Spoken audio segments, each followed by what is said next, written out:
Where's the mouse? There it is.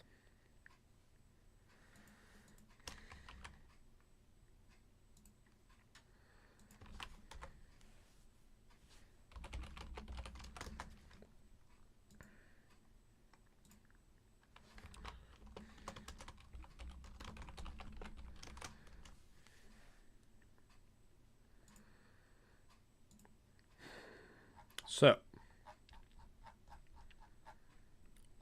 today we are playing against the Bears.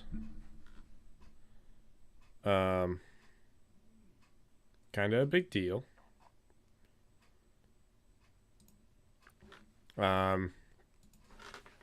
This game honestly is a little bit more of a big deal for both teams because of the Bears, not the Bears, the Bengals beating the Vikings yesterday. If ultimately this won't affect our immediate playoff position because we did beat both of the other current wild card teams this season, that being the Cincinnati Bengals and the Indianapolis Colts. However, for the Bears, it would push them up from it drastically increases their chances of making the playoffs, since they really can win out and they have a genuine shot to make the 7th seed.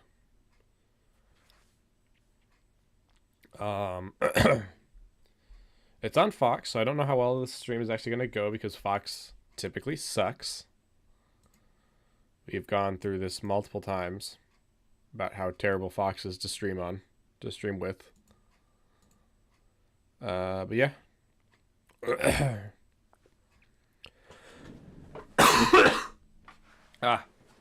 There we go.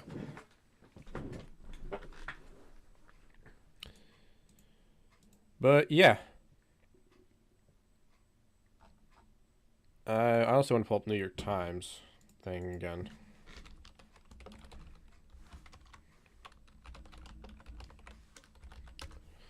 Because if we win today, I don't know how well you can see it, but if we win today, our chances of making the playoffs go to 90%. So let's just assume most of these games go the way I expected them to.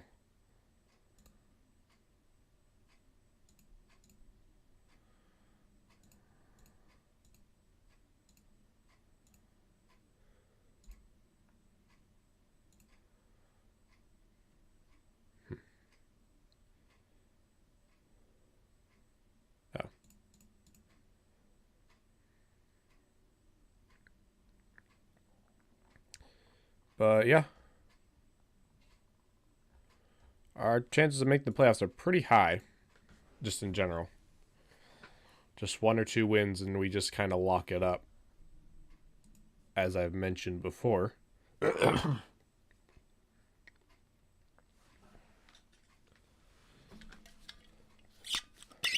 And if we just win out, we have a solid chance to actually win the division too.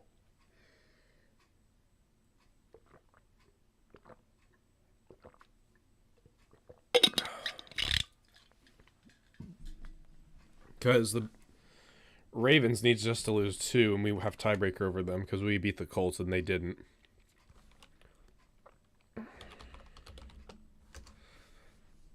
But right now we're just waiting for the game to actually start.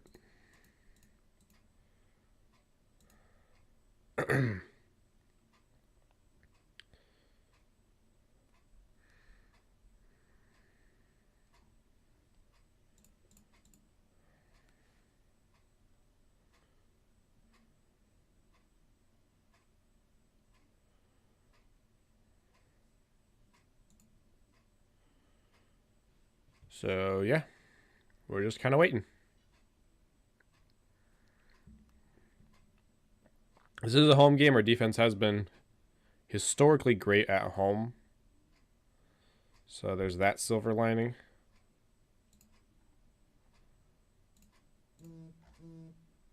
So, We should start. The game should be starting here in 10 minutes exactly. It just depends on how well Fox is actually going to work. I might have to pull out the phone again and try to record off and try to get the game off of that, like we did for the, what was it, the Broncos game? I want to say it was the Broncos game.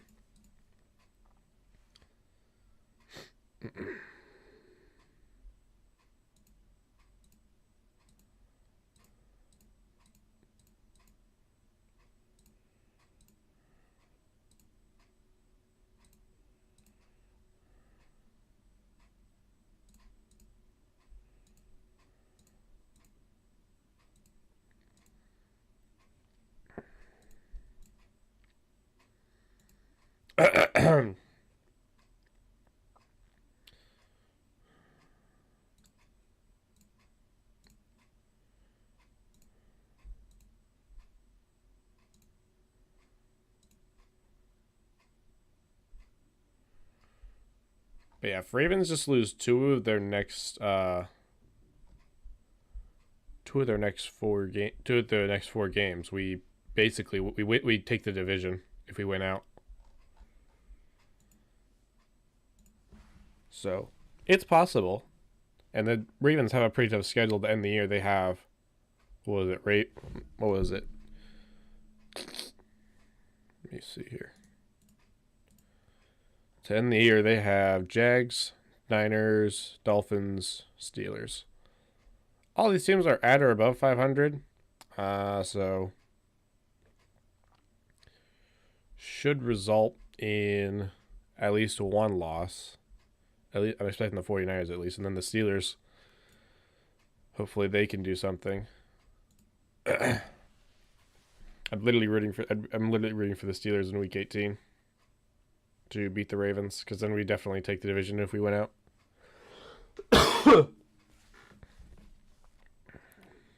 But the game against the Bengals to end the year is potentially for wild card spots and stuff. So for both teams, so it's a huge deal.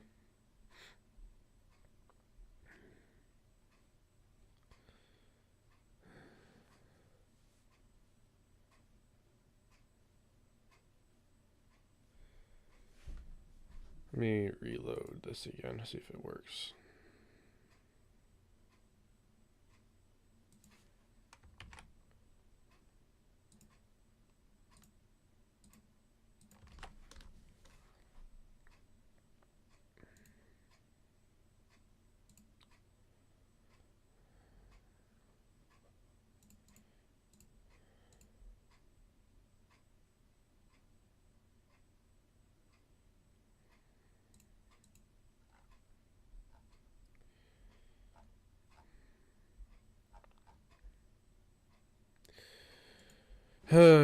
But yeah, still waiting.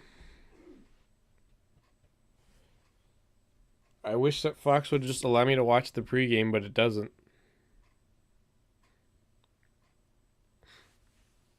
It doesn't let you do that.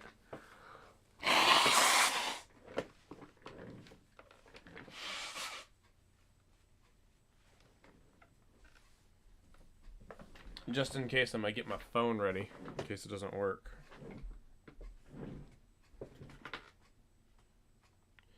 To stream it.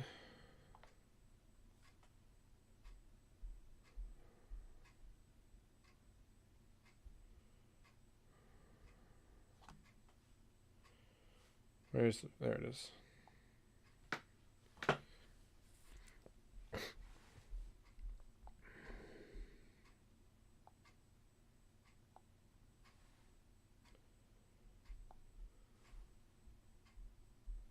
What?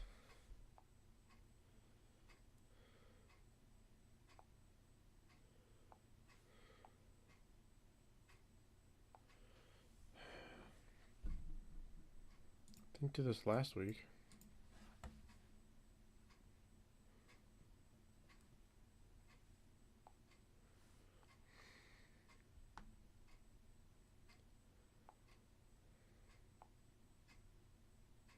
And it crashed.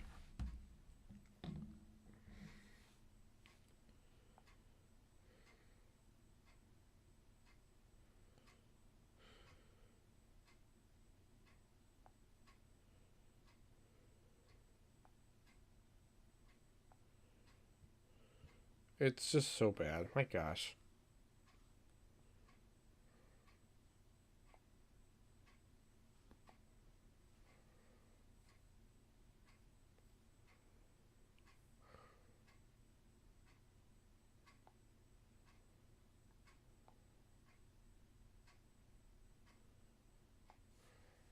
I think it's working on my phone. I just don't really know.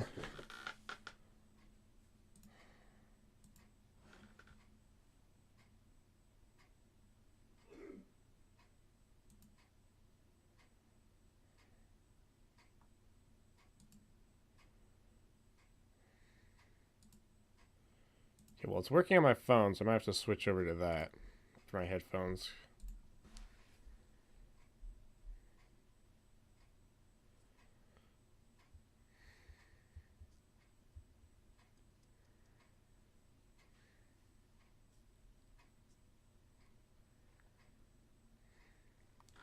That's what I have to do.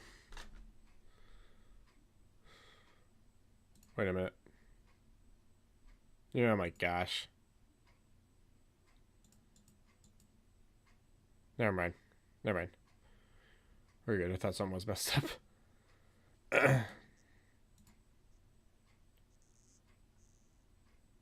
Should be working. I just want to check.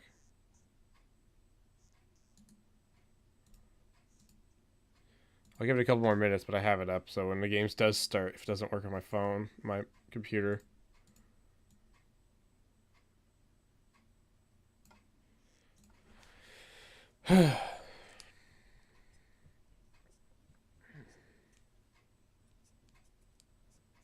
I'll bring out the phone tripod and do that. Yeah, it's not gonna work. I'll relay it a couple more times, but it ain't gonna work.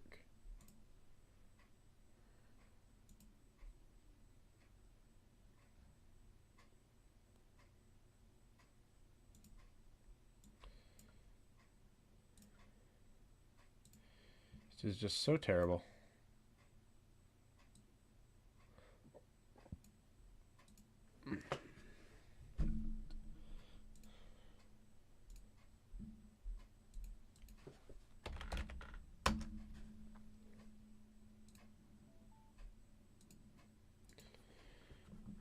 Let's see.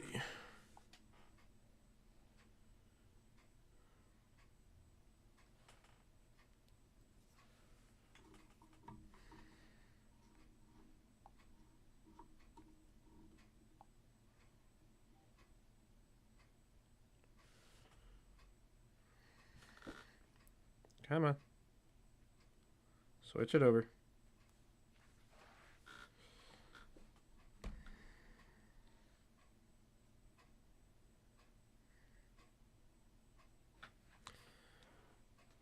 I actively hate using Fox.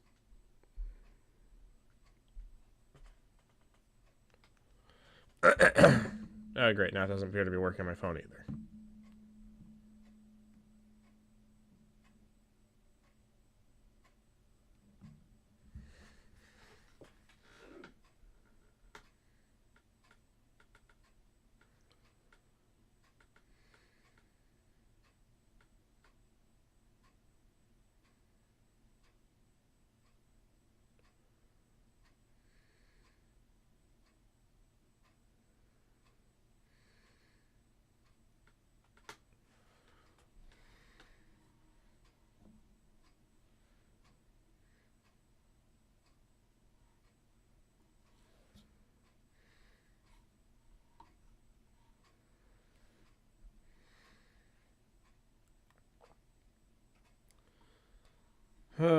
Here it is.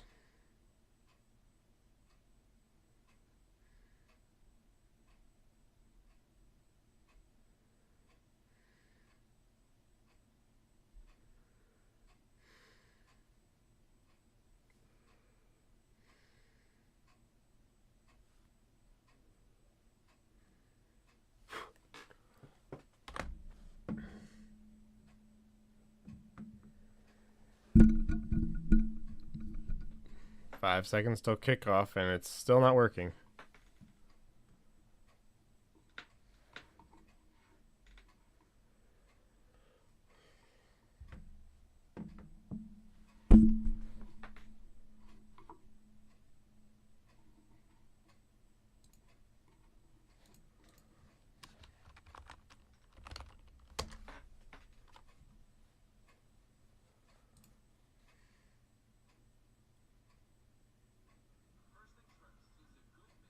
Okay, so now it's working on my computer, on the computer.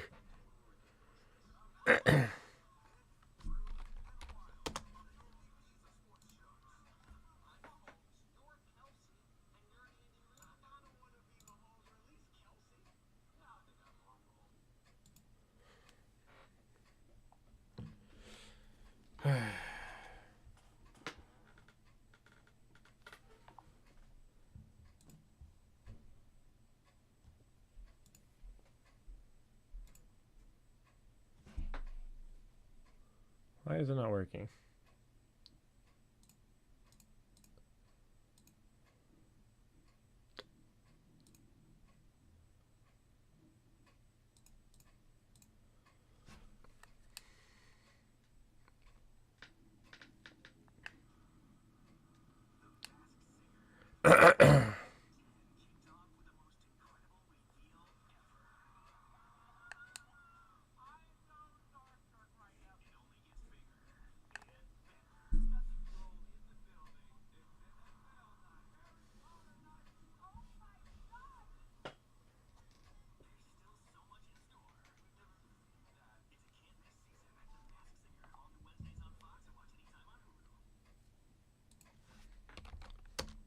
No, don't open Blender.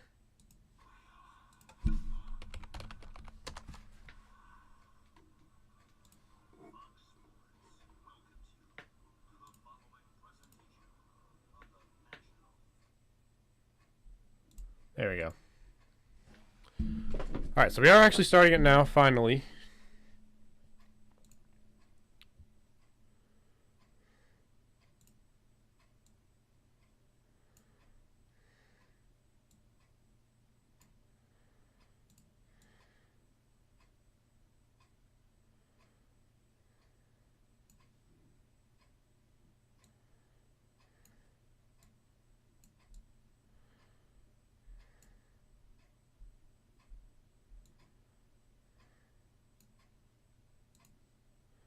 Holy crap, Ward is back.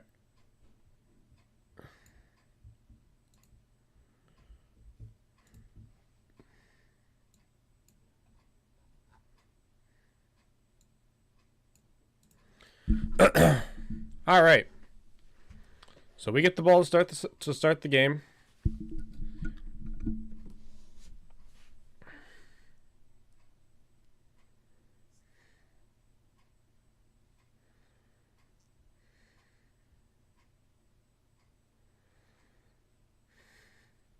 So apparently we won the toss and decided to get the ball first.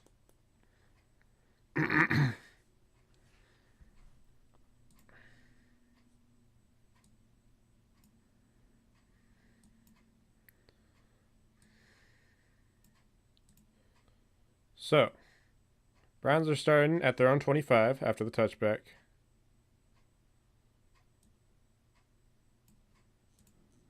Oops, don't open that one. So, Ford runs it up the middle, and he's going to get 5 yards on the carry.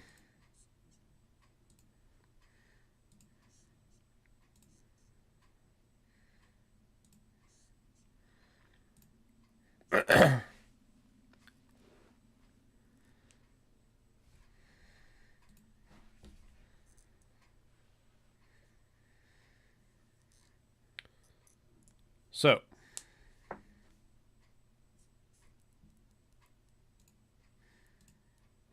second and 4. Flacco's looking. He throws it to Ford, and it was just never had a chance. He had a defender right in his face. It's just tipped away.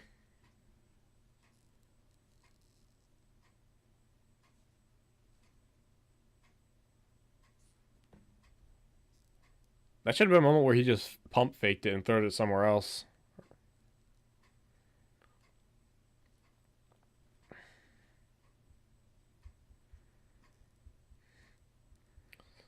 So it's going to be 3rd and 4 on the 31 for the Browns. Shotgun formation. 2 receivers to the left. Cooper goes in motion. And he gets it to him easy peasy. For a gain of like 9 or 10. And it's going to be Browns' first down. So a good start. Instantly getting the ball moving.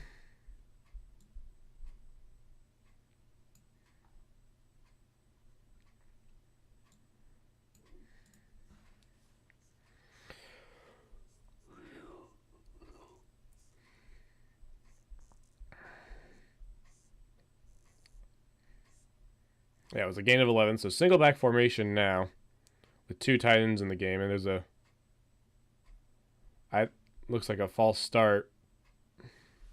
Actually, no, it's encroachment. They market it for encroachment on the defense. Nice. I'll take it.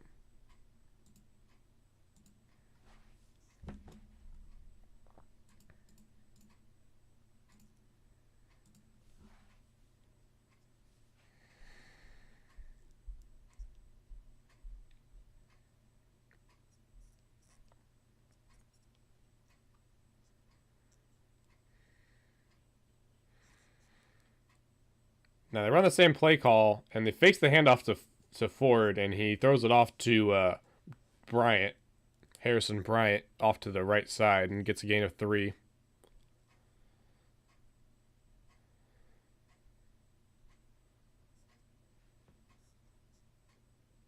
The rule incomplete. He did drop it. So it's going to be 2nd and 5 instead. So 2nd and 5 now for the Browns. Single back formation again. 2 tight ends to the right side. And they actually do the handoff to Ford, and he gets absolutely blown up. It's a loss of 3.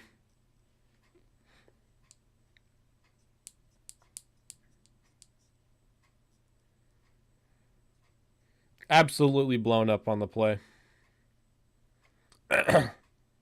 He gets knocked right into Njoku, and he just didn't have a chance because the hole he was supposed to have was already sealed up. So it's going to be 3rd and 8 after the loss of 3 on the run. Shotgun formation, 3 receivers left, 1 out to the right. Hunt's in the game as the running back. Flacco waits, and he throws it to Njoku, and it's just overthrown, incomplete. And it's going to bring up 4th down.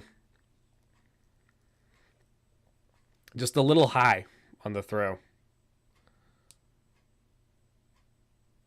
It might have been tipped. It looks like it was tipped by one of the guys on the rush. So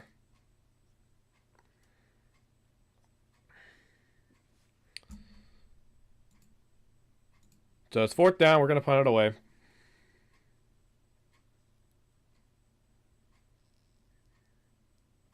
And Bojorquez gets it off clean. And it goes out of bounds.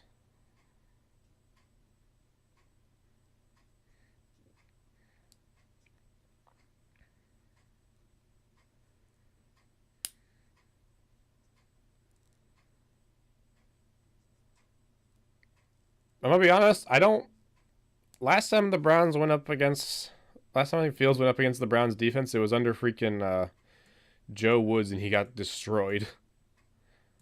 Myles Garrett, I think he had like 4 sacks on the day.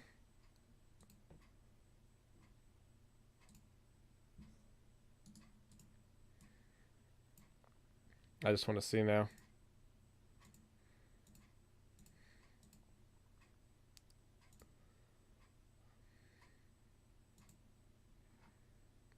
Let me see.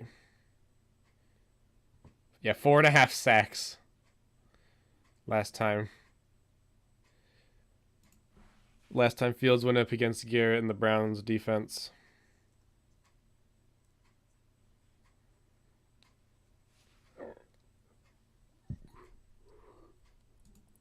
All right, jumping around the league real quick. Everything's 0-0. Like I mentioned earlier. Kind of an important win for the Browns because the Bengals beat the Vikings, and now they're in the thick of the playoff hunt. Same with the Colts. They beat the Steelers, and now they're safely in the 7th seed. So it's not must win yet, but it is kind of an important game to win.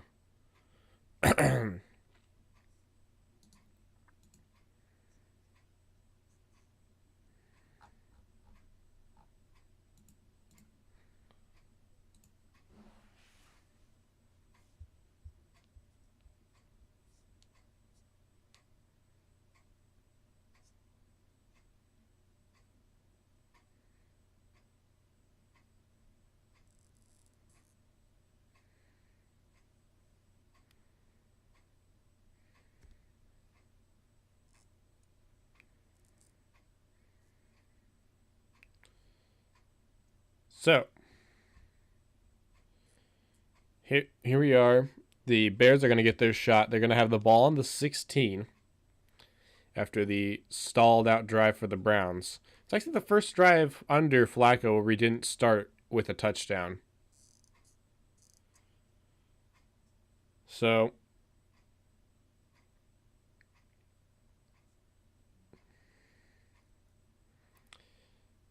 what's at the angle, man? Hey, so, 1st and 10. It's a shotgun formation. Rush instantly almost gets him, and then he incomplete to DJ Moore and Zadar, and it was just not possible. Incomplete right away.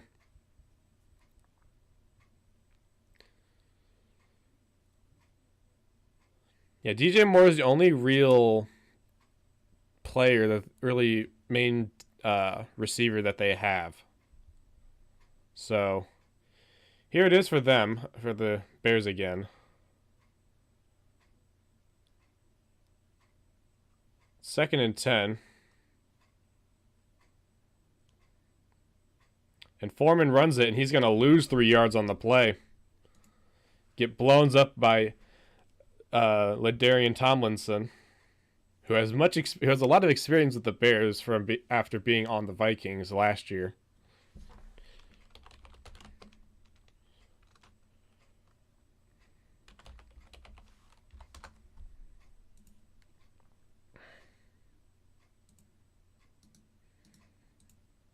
So,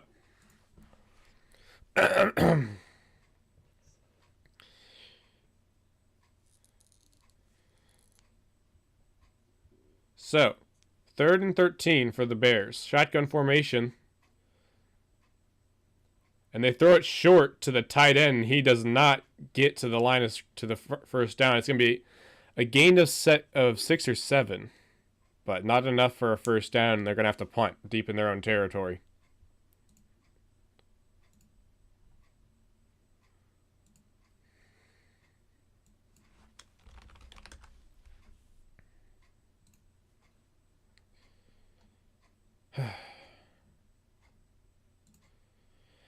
So, Porsche is going to be back to receive it. Trenton Gill is their punter.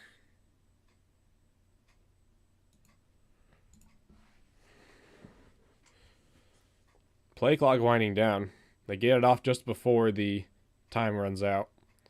And Prochet just says to let it bounce, and they do. And it's going to be at the 45-yard line for the Browns. Basically right where we left off from the last drive, and they're going to go straight to commercial again. So, 5 minutes off the clock, and we already have 2 sets of commercials. I might as well just start a commercial counter at this point. A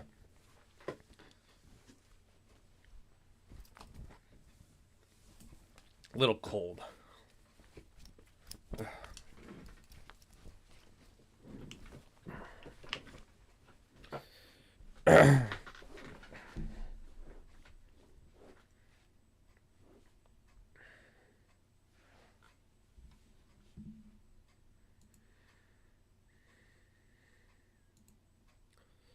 So,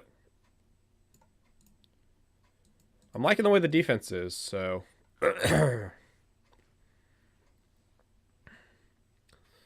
the defense just didn't let them do anything.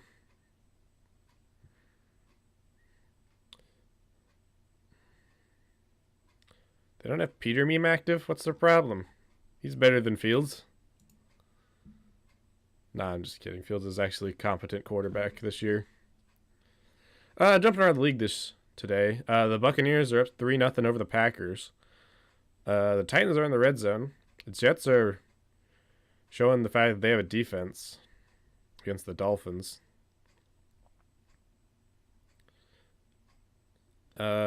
Chiefs Patriots is 0-0 still. And then Giants are up 3-0 over the Saints. I think I picked the Giants in this one. I want to just see.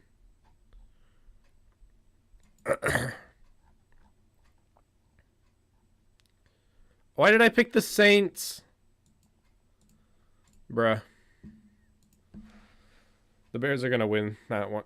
Not the Bears. The Giants are gonna win that one. Tommy DeVito. Can't underestimate him.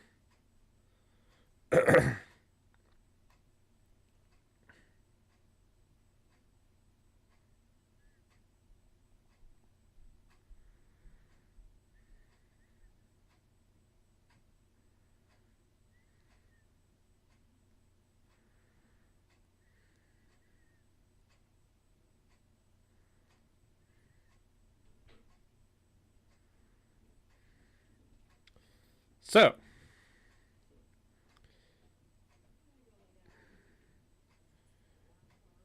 first and 10 for the Browns on the 45. Single back formation. Moore goes in motion. 2 receivers to the right. And he hands it off to Ford, who's got a hole, who's breaks some room, and he gets a 9 yards on the play, just shy of the first down.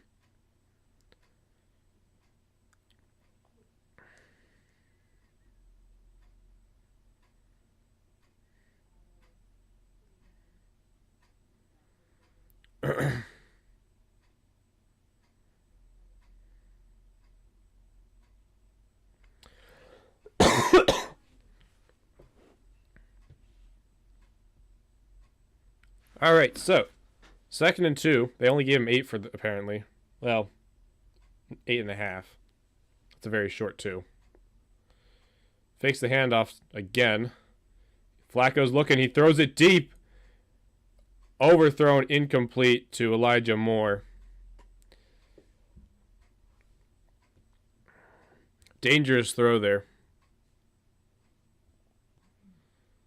I think the run game is what we kind of want to be sticking with, because the short game and the runs, because it's just a little bit more effective. I like the fact that here's the thing. I like the fact that we're actually throwing it down the field. We didn't used to do that. We haven't done that in a while. Like before Flacco came in, it was just surprising. Trying to get a false start. Really should have gotten it too. And Hunt, he gets blown up. It's a loss of 2 on the play. It's 4th down now. Some of it's the rain, some of it's the Bears' defense is not what it used to be. It's actually passable. It's pretty dang good.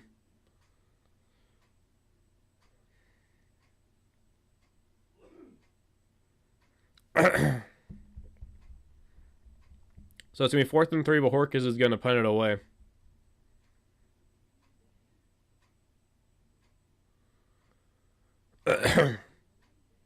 And they fair catch it at the 16. So we trade field position back and forth. And still going to be 0-0 as they go to yet another commercial.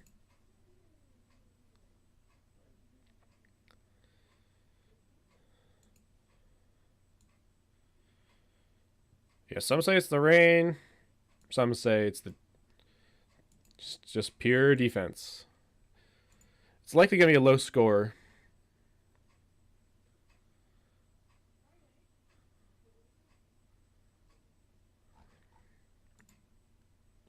Jump around the league again. The Packers are in the red zone on the 4. They might try to go for it and get a touchdown. The Titans draw first blood. And they go up 6-0. They missed the extra point apparently, because they're already in kickoff position. The Dolphins put some points up. They're up 7-0. The Patriots are going into scoring. I'm surprised. I thought that Personally, I thought that the game that they had against the Steelers was just going to be a one-off. But here they are, trying to score against the Chiefs. What else?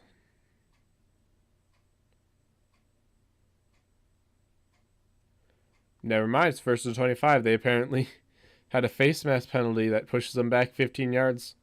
So they're not in the red zone anymore.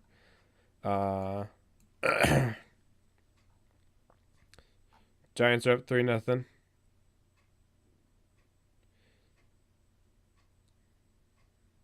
They're about to punt it away themselves. But yeah, pretty low scoring today so far.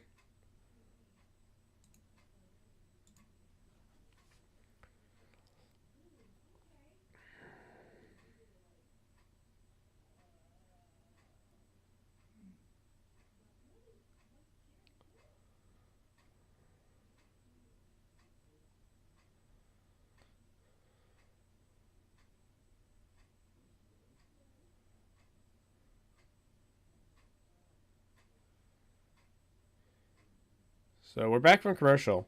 They're talking about the rain and stuff and how much it's raining. They're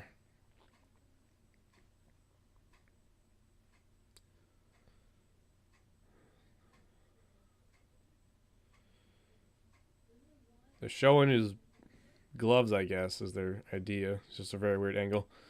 So, Bears line up, and I think it's a shotgun, or what is it called?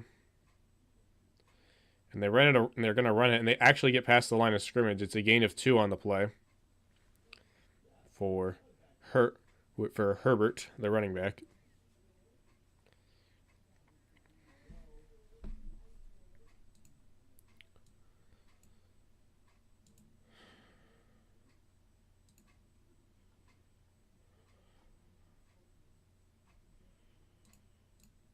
So,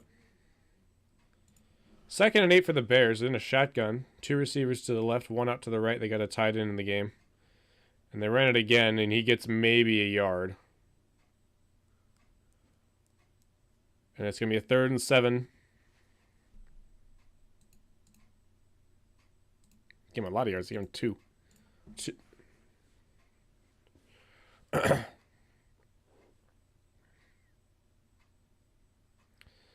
But yeah, it's going to be 3rd and 6, 3rd and 5, whatever. Shotgun formation, 2 receivers either end for the Bears. They got a running back in the game. Brown showing rush. Play clock winding down.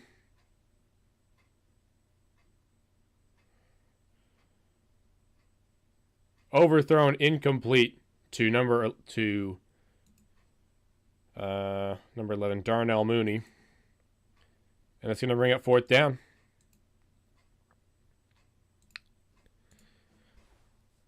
So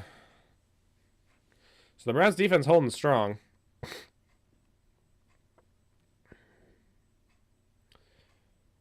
And Garrett's right in his face too. He's getting ready to pounce.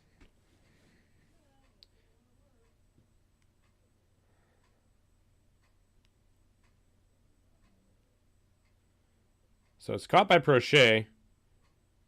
And he's got some room, and he gets up just shy past the 35. And it's going to be 7:14 to go, and I think they're going to mark us at the 36. 38. Oh, jeez.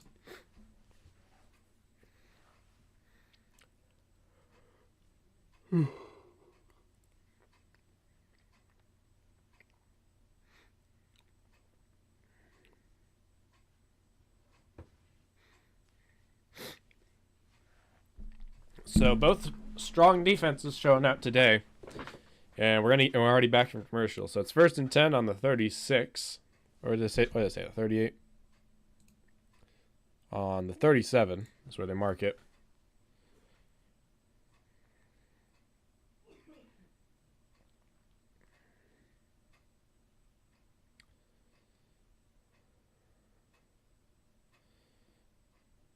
So Ford's off the field. He's a little banged up, it sounds. Bears showing rush. And it's showing a random ad for no reason, so I don't even get to see the play. What happened on the play? Prochet rush gets 14 yards. There's a flag down, though.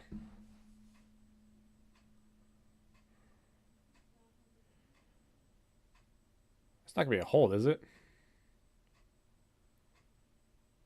It is. You're kidding me.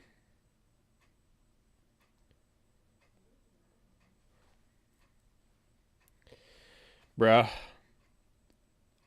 Like, I saw that, and it looked pretty weak. It was very very weak. It's not a good call, ref, man. Like, seriously. He's got a hand on him and it's kind of around him, but like that's not a hold. You got to actually be holding on to him. It's just very weak.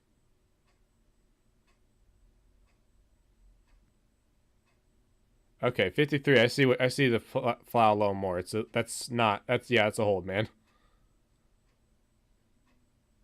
But like still, it's a little.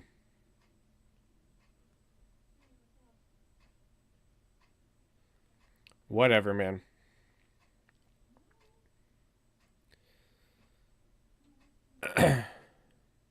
So it's at the 34 now. It's gonna be 1st and 13 because it's a spot foul.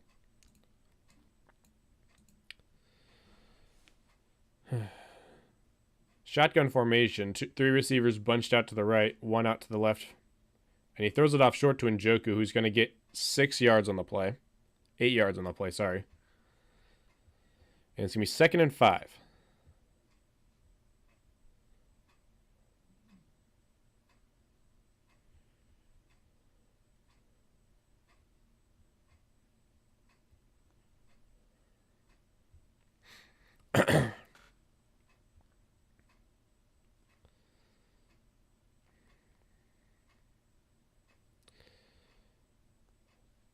So 2nd and 5, timeout called.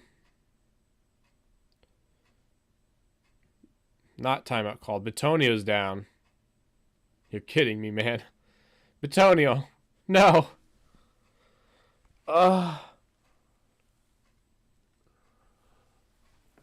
Just be fine, man. He's down on a knee. Oh, come on. So Batonio is down.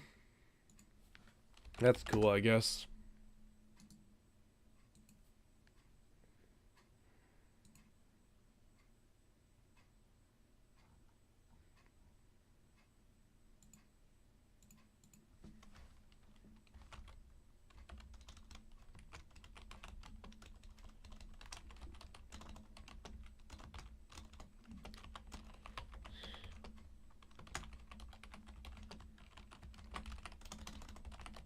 So Batonio is down on a knee. Hopefully he's just got some minor, like, cramp.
So Batonio's on his feet.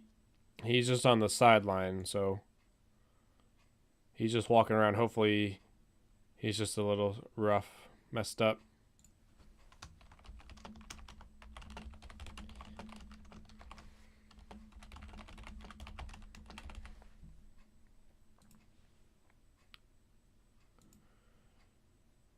So he fakes the handoff. He gets the handoff to Ford, and he gets back to the line. And it's going to be no gain.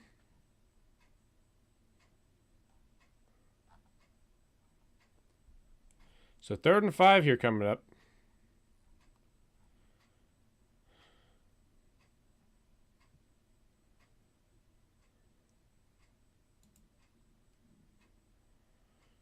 So 3rd and 5 for the Browns. Shotgun formation. Hunt in at the running back. 2 receivers either end. Cooper goes in motion. And there's a movement, and it's on the Browns side. False start. Come on.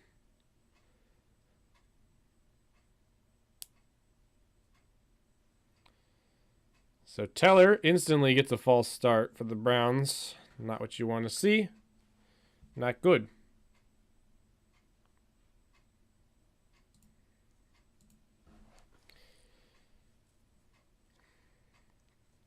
So it's going to be 3rd and 10. That's going to change up your play calling. It's empty back now. Hunt goes back to the running back position after the rush is being shown. 3 receivers to the right. And Njoku out to the left side. And he's got some space. He's running in. And he kind of just throws it incomplete to Tillman.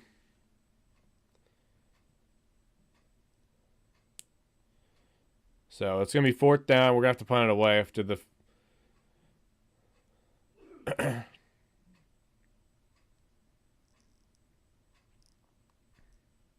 He also gets out of the pocket, so no chance of a intentional grounding.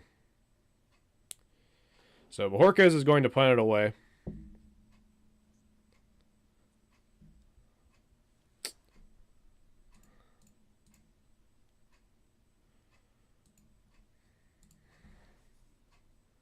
Oh, he muffed the punt!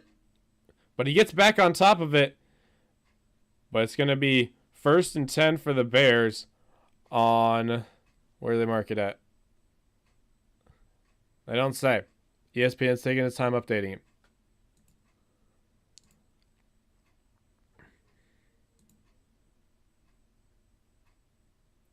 It's going to be at the 19.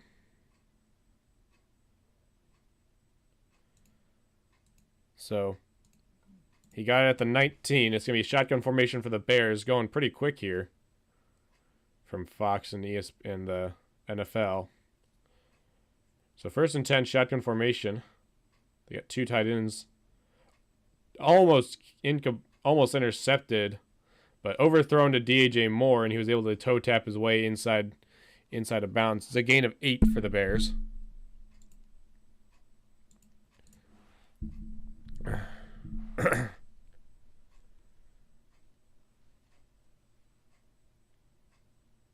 Did he get that inbounds? The gain of 7 is what they mark it as.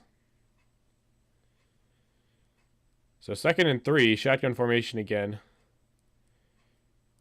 Rush coming, there's a hold. Very clearly a hold. He throws it deep, and he juggles it, almost catches it incomplete to number 18 for the Bears, Tanyan. If he caught that, he was gone. Because he just had the speed on Taki. There was clearly a hold, though,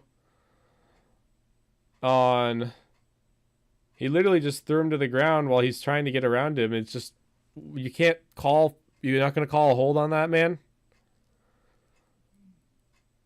Like, watch. Garrett, right there. You're holding his jersey and dragging him down. Like, you're not going to call that, refs? You're kidding me, right?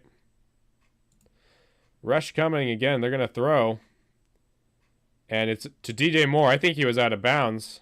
And they call it a catch. I think he was out of bounds. They should review that. They're saying hurry up offense because they don't want him to review it. Because that's their first down for the game for the Bears.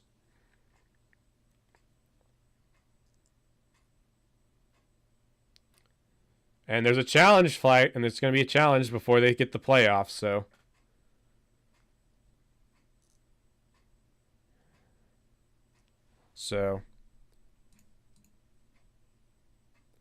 that play is going to be under review. The Browns challenge it.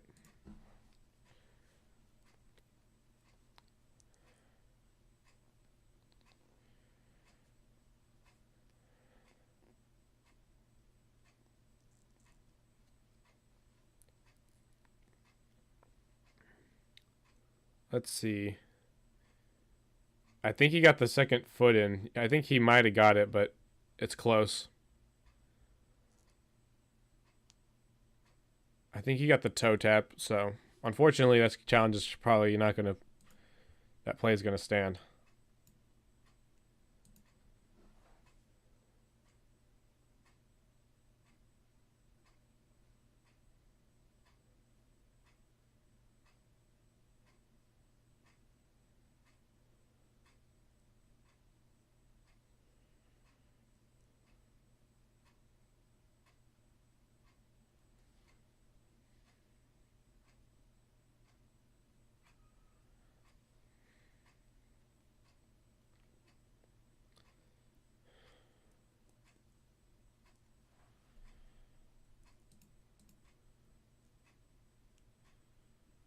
So we're on commercial after the challenge. I'm pretty sure it's going to stand.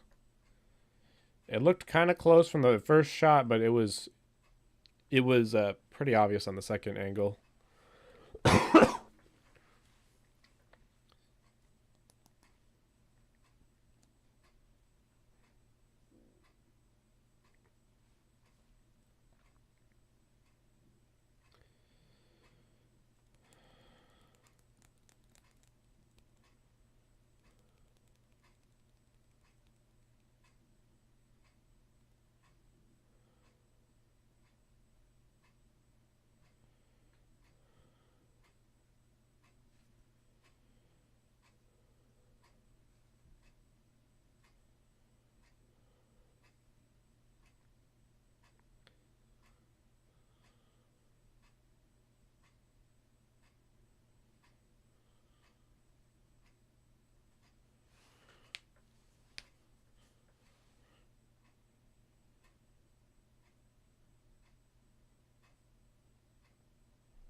So it's going to be 1st and 10 for the Bears after the call was confirmed to be a catch.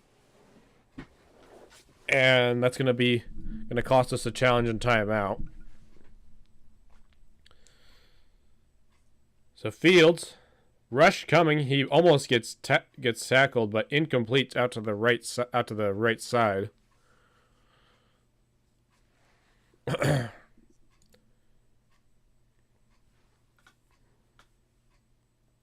Yeah, he gets both feet in bounds. It's really close though because it's kind of toe taps in.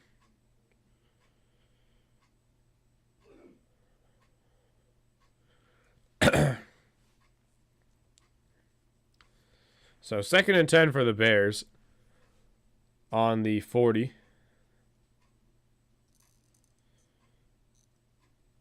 On the 46.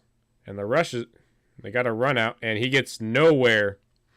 He almost breaks free, but Anthony Bell gets him, and he gets maybe a yard or two. A yard and a half. So it's going to be 3rd and 8. Is it not Anthony Bell? D'Anthony Bell, that's it.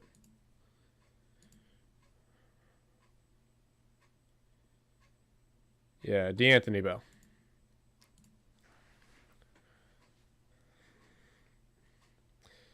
So it's going to be 3rd and 8. Shotgun formation for the Bears.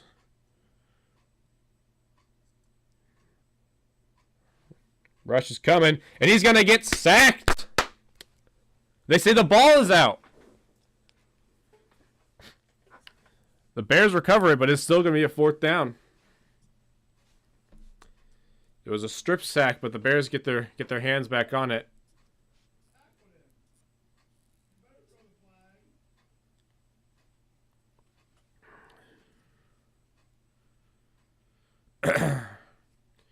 He had a guy.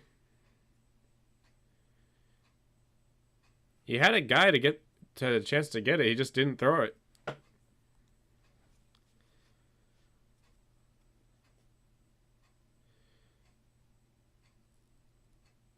So Prochet gets it, and he gets up to the 19.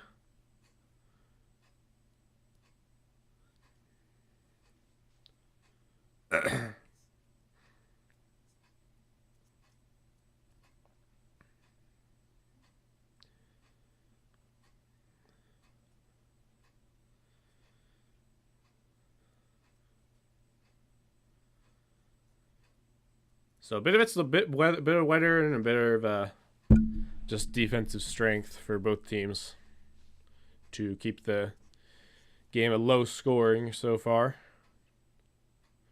So three receivers out to the right in a bunch formation. He throws it to Njoku, who gets about 7 on the play.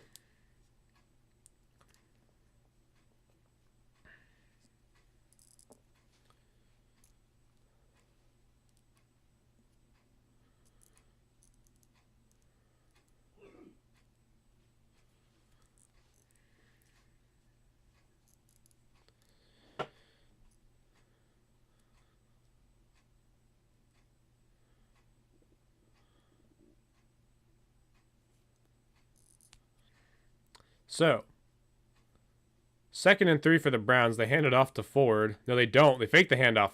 Flacco's under, and he fumbles it, but it goes out of bounds, so it's just going to be a loss of 2 on the play.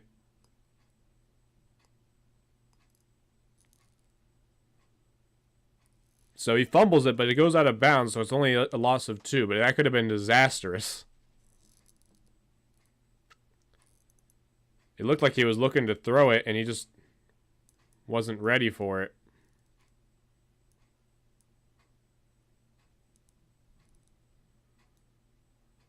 He's trying to flip it off somewhere. I don't know where he was trying to get it to, though. But that's a fumble on the play for... So, technically a strip sack. But the Browns are going to call timeout. As the play clock was winding down. It's 3rd and 8.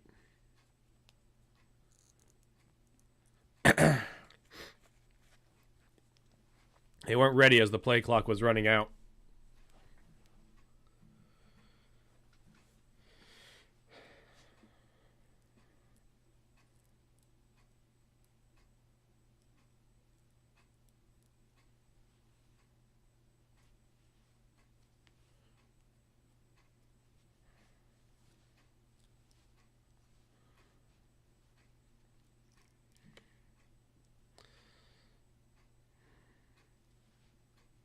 So, 3rd and 8 for the Browns inside their own 30.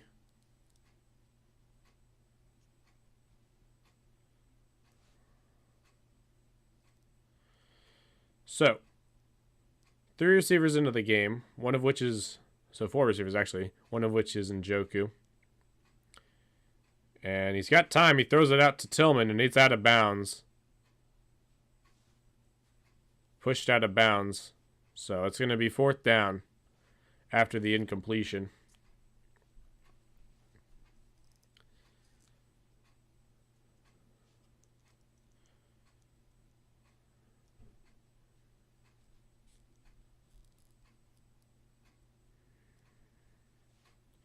So, Bajorka is lining up to punt. 45 seconds left to go in the quarter.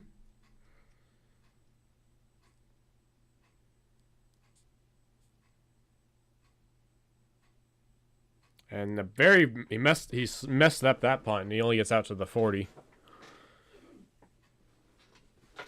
Little bit of a rough punt, especially after we've seen what he can punt. He kicked an 80 the other day.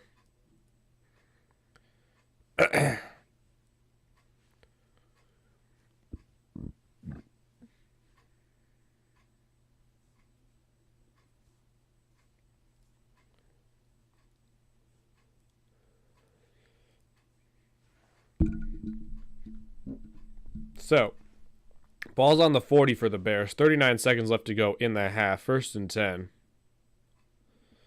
They're in a single back formation. 2 receivers. Now 3 receivers bunched out to the left. You got a motion man. It's a false start. That's going to push him back 5. Let's make it a 1st and 15 on the 35.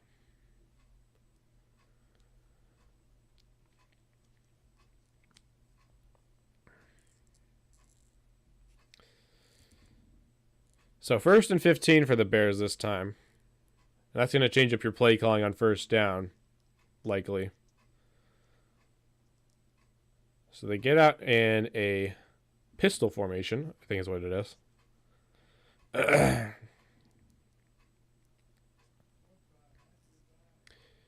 It looked maybe a little early again, but Fields is looking to throw. He's got time. Oh, almost picked off by Emerson. Almost picked off by Martin Emerson on the throw. It's going to bring up 2nd and 15.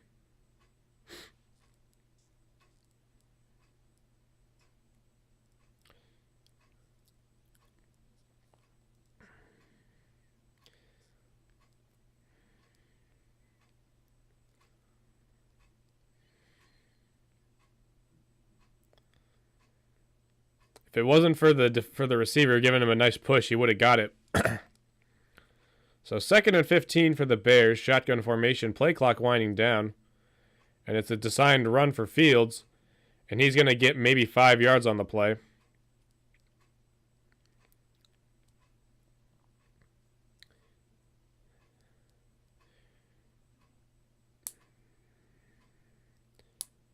So that's the end of the first quarter. Or because it's winding down 3rd and 15, 3rd and 5. They're going to probably try to get him to jump before the change of the quarter, which is what they're looking like. Nah, they're not even trying.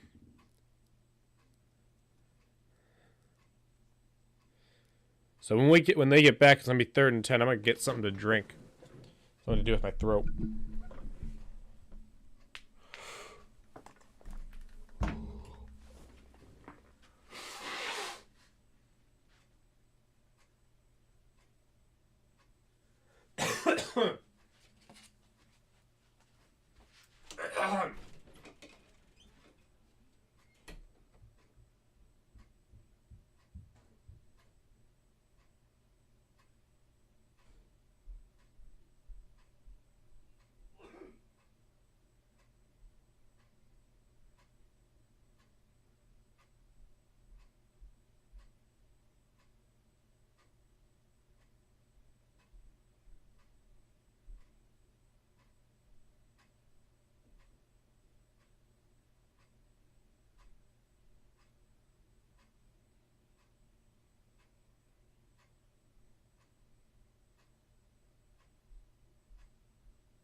Huh?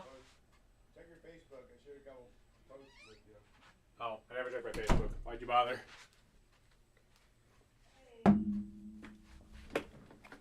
Alright, we're back. After the commercial and the change of quarter.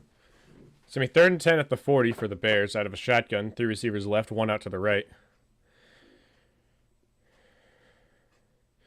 Rush is coming, and we get a commercial, so I don't get to see the play. Thanks, Fox.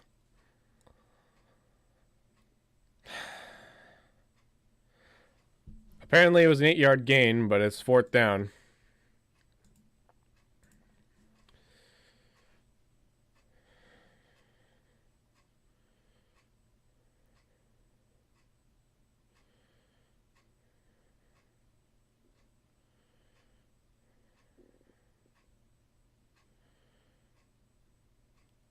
So it's 4th and 2. They're going to punt it away. I would have tried to go for it maybe. was a screen out to the right side. Play clock winding down.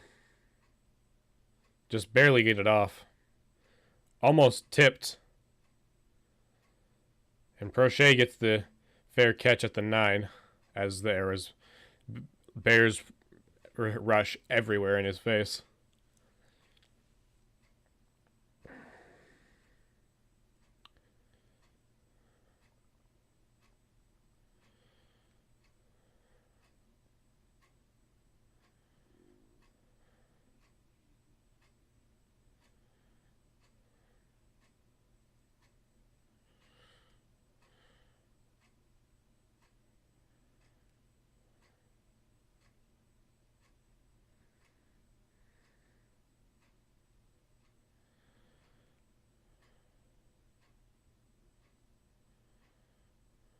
So, 1st and 10. Shotgun formation, 2 receivers out to the left, 1 out to the right. And it's going to be a handoff to Hunt, who gets a gain of 3. Gain of 2 on the play. So apparently we might have lost Ford for the rest of the game, as he's on the sideline favoring his wrist. It's a gain of 2 is what they mark it as. 2nd and 8 from the 11.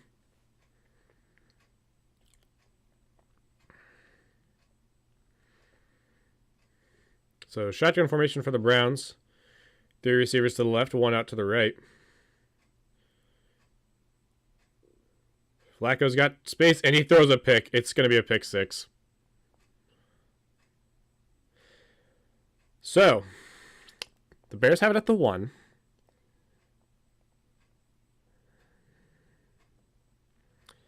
That was just a terrible throw.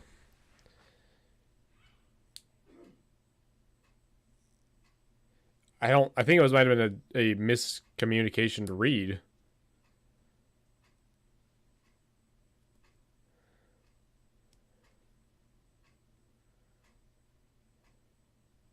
And he didn't. He just went on a post route.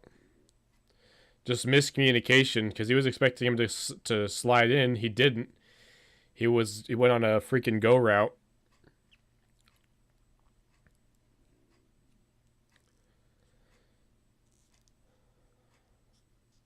So it's going to be 1st and goal for the Bears. And he gets blown up. It's a loss of 3.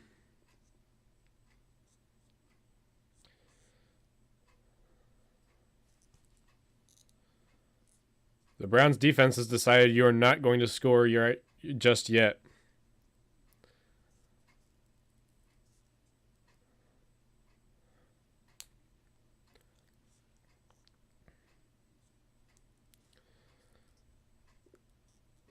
So, shotgun formation again. There's a flag down.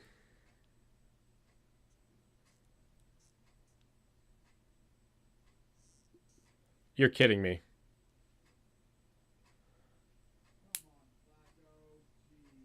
There's 12 guys on the field, and that gives them a few extra. Gives them an extra yard.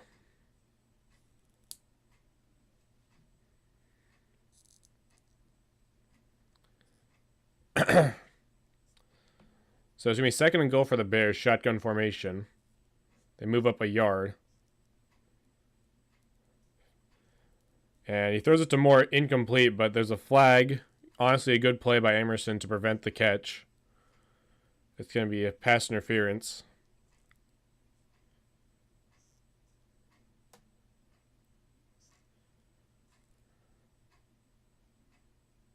Although I don't really see the pass interference. It's more like they're on each other. It's kind of weak.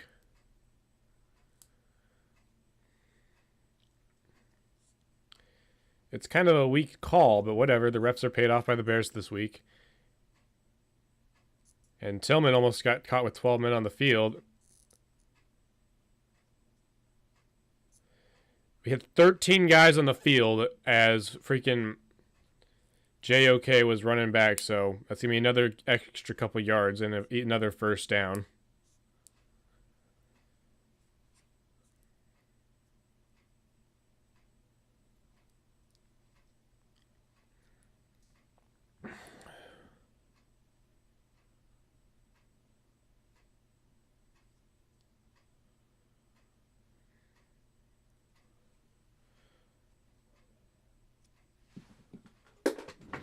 So 6 is trying to get off. Tillman was getting off.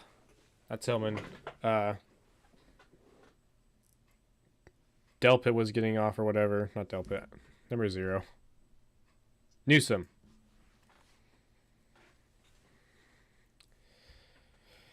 First and goal again. And he's going to get that.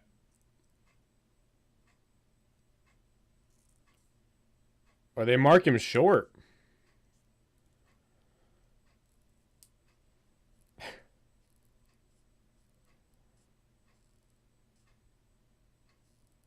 So they mark him short.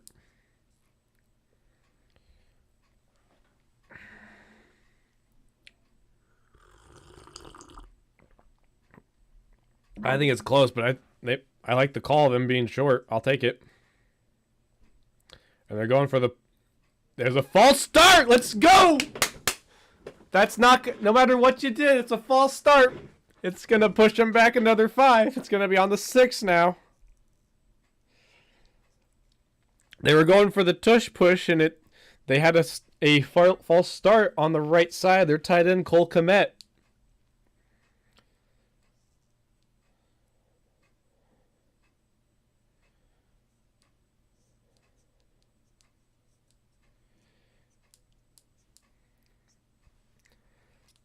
They might not score on this drive. At least not a touchdown. Surprisingly. So it's going to be first, second, and goal on the 6. Shotgun formation. 2 receivers to the left, 1 out to the right. Fields is looking. Overthrows it to Darnell Mooney. And it's going to be 3rd and goal from the 6. If you don't get it here, I just kick it. You can't keep trying to go for it and not get any points. I mean, unless you get on the goal line again.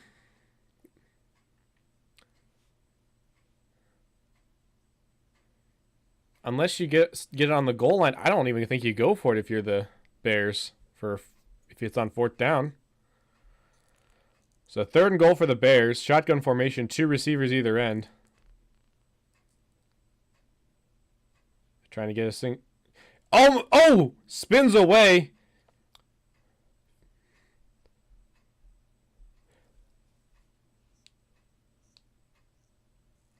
Oh, and he got it. Dang it.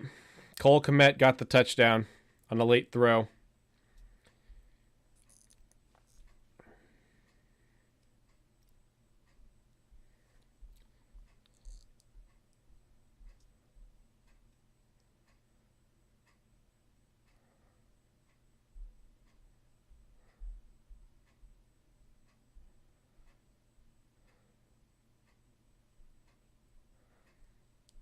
Shoot.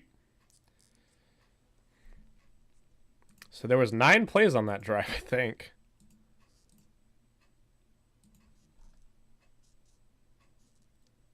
8 plays on that drive, and they finally get some points in.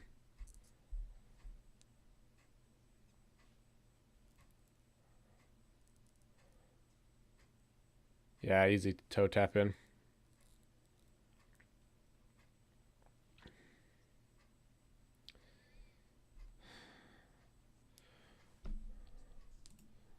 So not the start we wanted.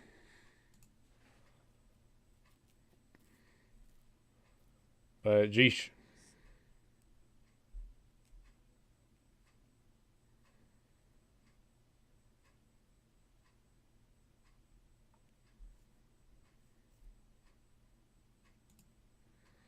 Jumping ahead the lead real quick. Let's see. Packers and Buccaneers are tied 10-10. Titans are up 13-0 over the Texans. Dolphins are up 10-0 over the Jets. Patriots are going in to score on the goal line against the Chiefs. Saints are up 7-3 over the Giants, and it's still 0-0 for the Falcons and Panthers. And now after the score for the Bears, the Browns need to score on their need to answer in kind.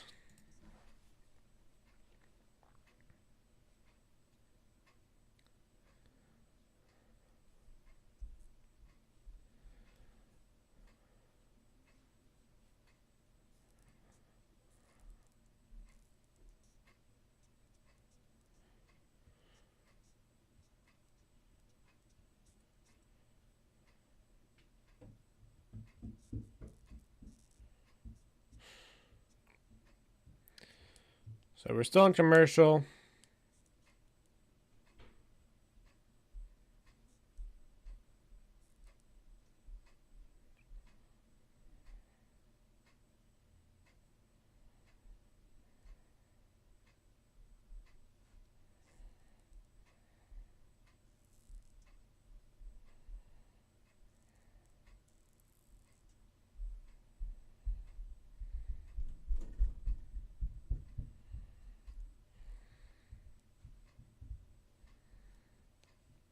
So, Browns are down 7-0 over under the Bears. 10:54 left to go in the half. And we really need to answer in kind because the Bears get the ball to start the second half, and they're going to have all the momentum. Let me see here. What was I going to look up? I was looking up something.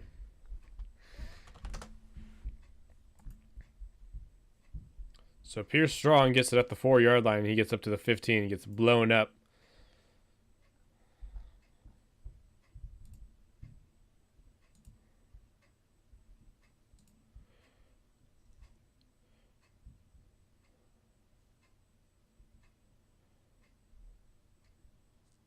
So Batonio's injured. He's questionable return.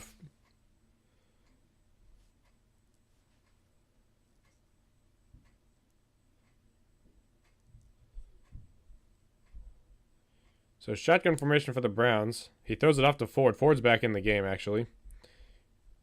And it's a gain of 3.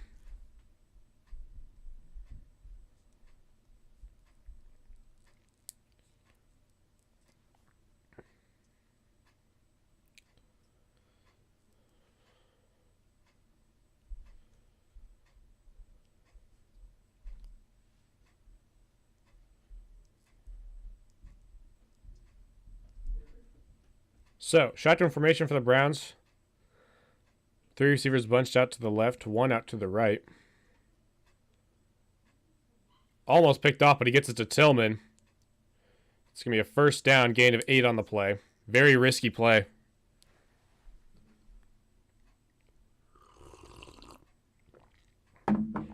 Very dangerous throw.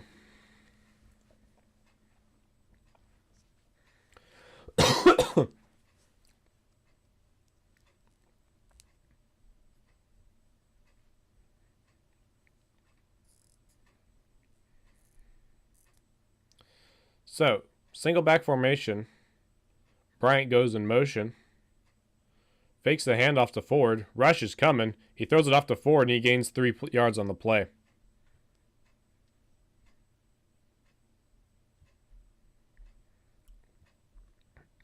He's running the wrong routes. I don't know what you mean. He ran a route. Whoa, jeez, that was a very close catch. Jeez.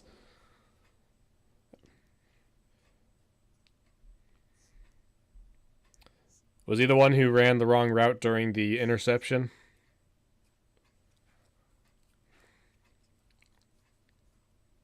Looked like maybe a false start, but almost picked off. Sheesh. Very dangerous throw. So it's going to be 3rd and 7. As the Bears are just attacking the ball.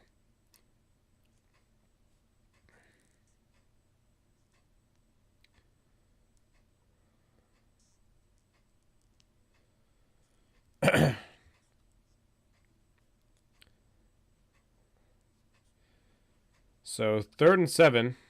Shotgun formation. 3 receivers out to left. 1 out to the right.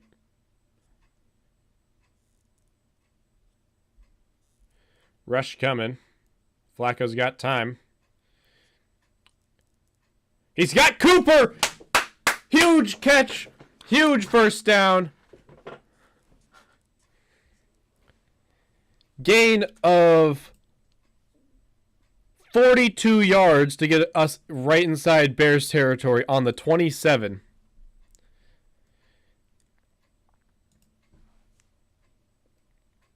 I mean, the fact that we trade... I mean, Tillman just hasn't been utilized much for the most part. When he gets the ball, he can make plays. Just we're running him as like really like our short guy. And I don't really like that too much. So, shotgun formation, play clock winding down. Should have been a delay game, but it wasn't. And it's thrown to Akins. And it's going to be just shy of the first down. But welcome back, Jeffrey Champion, to the chat.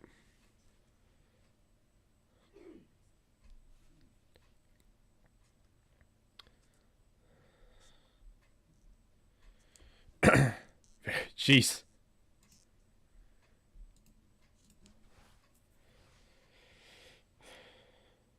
So,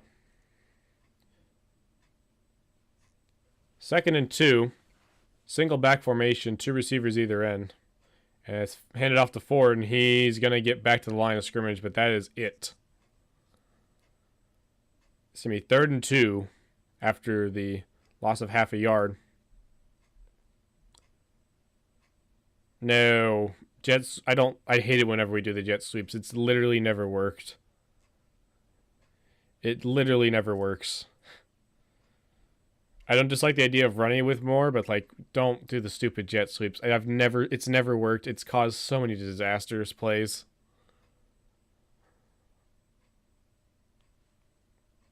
I hate those plays. It drives me nuts whenever we run them. So it's a wildcat call, and it's a gain of 1, but I don't get the call. They run it out of the wildcat. It's a gain of 1, but that's still 4th down. And the offense stays on the field with DTR on the field.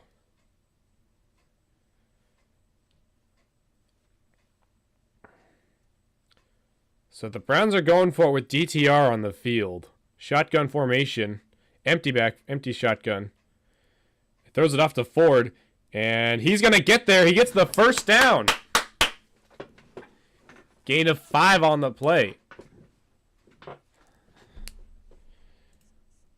A very strange play call, to be completely honest, but it worked, so we'll take it.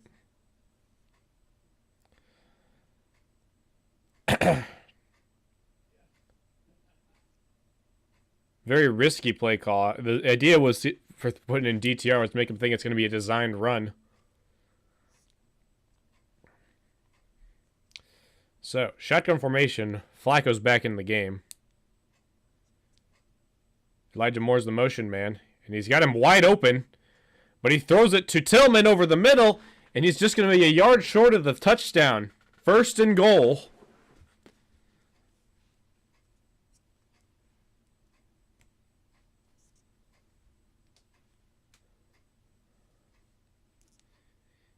He also had Elijah Moore open, who could have gotten, but we'll take the Tillman play because he just almost got the touchdown himself, playing aggressive on this drive, and it's working out.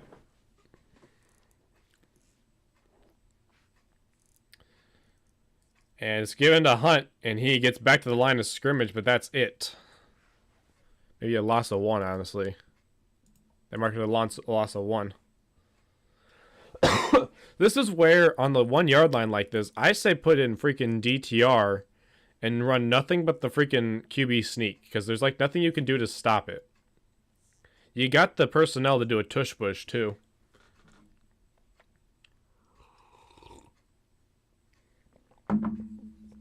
You got the jumbo personnel to do that, so.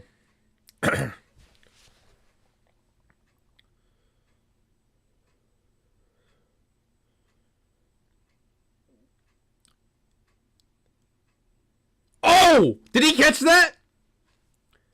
He got it! Touchdown Browns for Njoku! The defender was all over him, and he barely snags it in. That was huge catch. Should have been pass interference or a defensive hold, but he still got him. Very dangerous catch.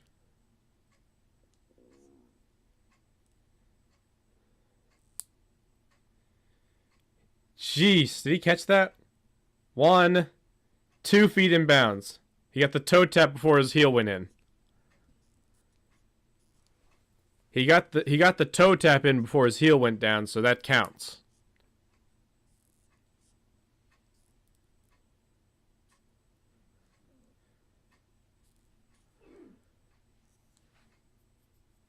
He got the toe tap, so it's fine.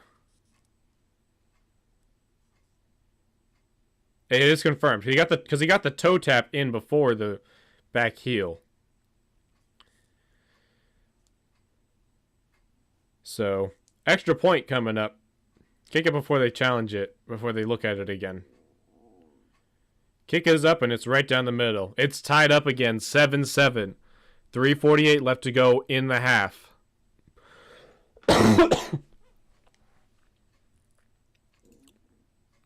That was a beautiful catch by Njoku.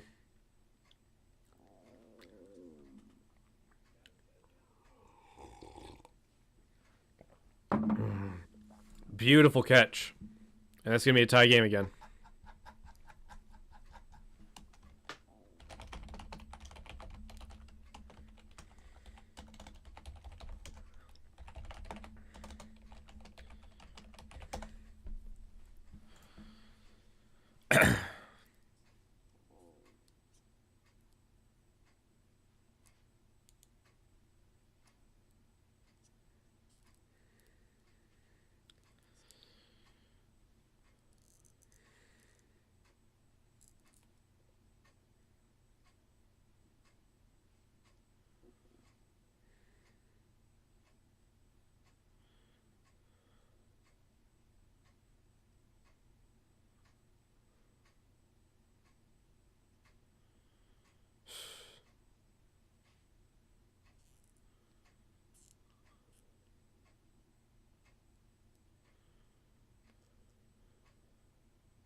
So, we're on commercial right now.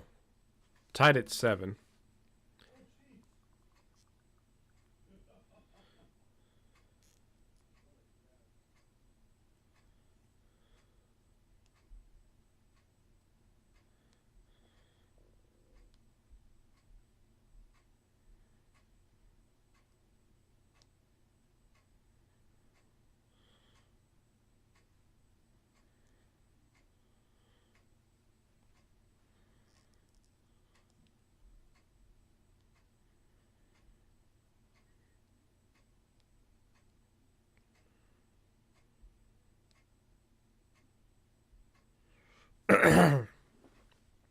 So,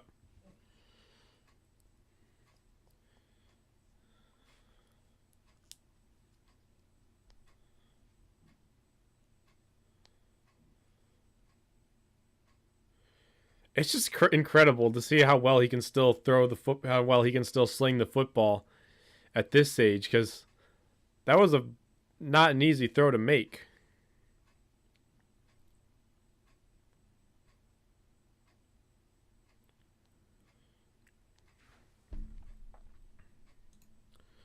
Did I not set a...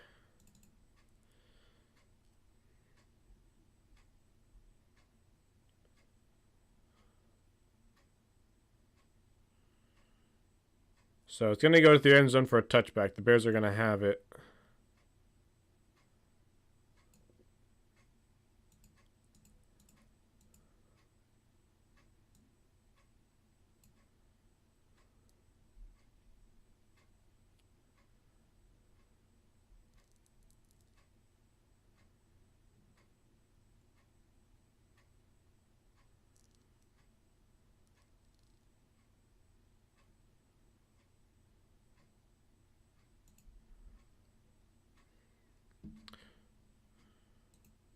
So, 1st and 10 for the Bears on the 25. Shotgun formation. Fields is going to run it himself, and he's going to get blown up behind the line. D'Anthony Bell in on the sack. Loss of 4.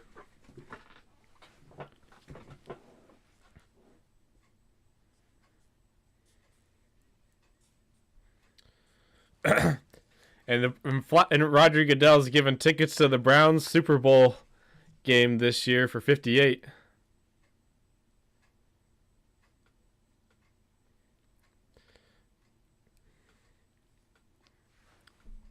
So it's gonna be. They only make it mark it a 3. He was way behind there. He throws it to Darnell Mooney, and it's a gain of 7 on the play.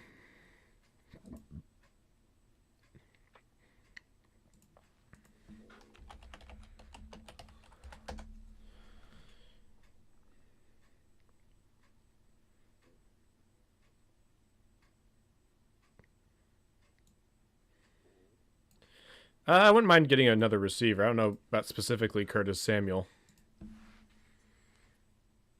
So 3rd and 4 for the Bears. Oh, it's almost picked off by freaking Greg Newsome. He had his hands on it, and then he slipped it, and then I was trying to pull it down. It fell out.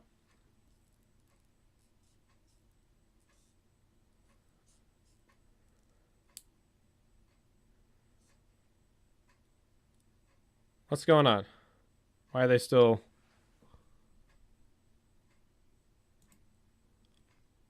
Nothing. 4th and... There's an injury, that's what. It was because of the freaking rain and the grass. He slipped up and couldn't get it. Personally, I think we'll probably draft another receiver.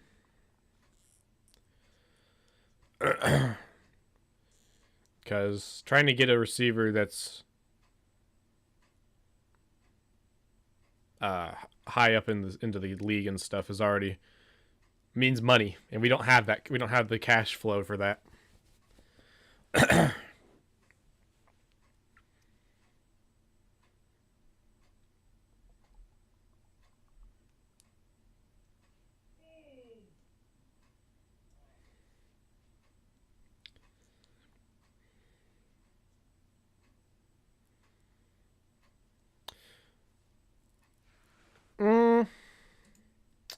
I have to see what our cap situation's looking at, like.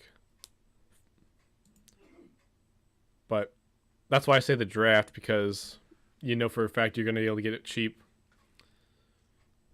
And for a while. But we'll see where we land at the end of the year. Hopefully we'll land at spot 32. At spot 64 for the second round. I would not mind that.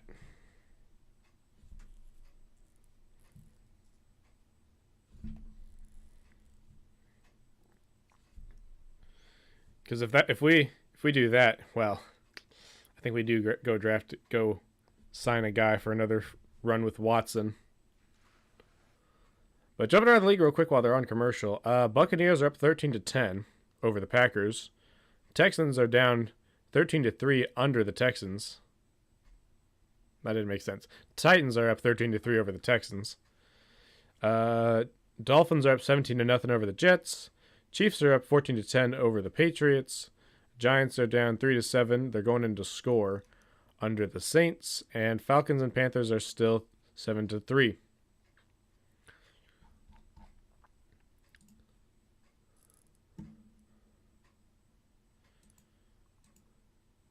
So we're actually going to get another chance with the ball, as we still have the 2-minute warning left, and it's plenty of time. Oh yeah, Joe Flacco.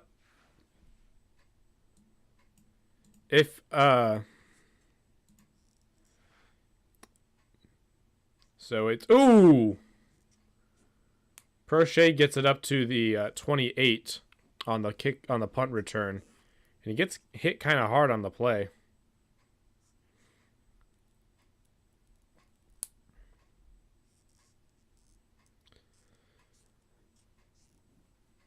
I mean, the thing is though, for next year, even if Flacco does go off in the playoffs and gets that $3.8 million that he'd be owed, Um, I don't think we still. We probably keep him around, but like it's a weird position because like we can't get rid of Watson because of his contract, and I don't really know how well Flacco would fit into the roster. He'd probably be a practice. He'd probably want to be on our practice squad. There's a hold there, is what it looks like.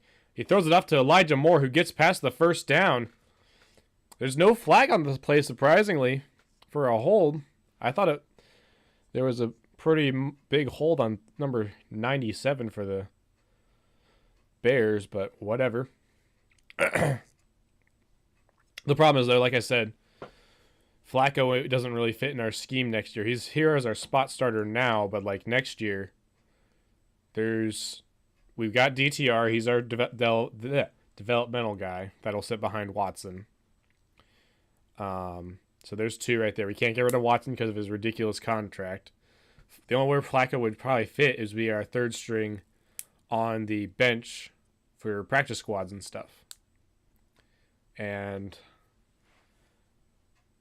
like honestly, if he wins if he goes off in the playoffs and wins it all for us, he retired, bro. Like at this age, there ain't no winning it again. You just be like, yep, that's it. I got my Hall of Fame bout. I'm getting the Hall of Fame confirmed now. Because if we win it all in this roster with fourth string quarterback, with our fourth straight starting quarterback, dude, that's a historical freaking story that guarantees you a first ballot Hall of Fame.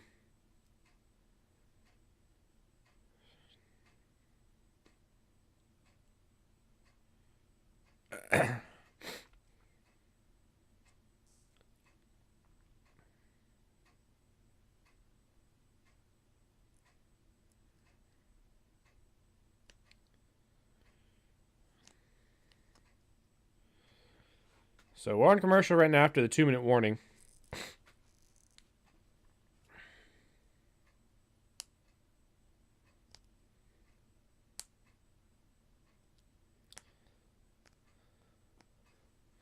Wait a minute. I just had a thought.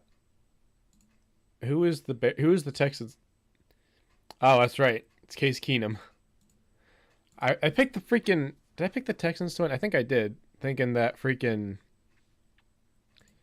Oops, that's the wrong button. I picked the Texans to win their game, expecting... I did pick the Texans. Dang it. I picked them thinking CJ Stroud was going to play, and I forgot he was out with the concussion protocol. So we're back from the 2-minute warning. Browns are in a shotgun formation. 3 receivers out to the right, 1 out to the left. Flacco's got time. He throws it off to Cooper on the outside, and he gets dragged down inside inbounds. It's going to be a gain of 5.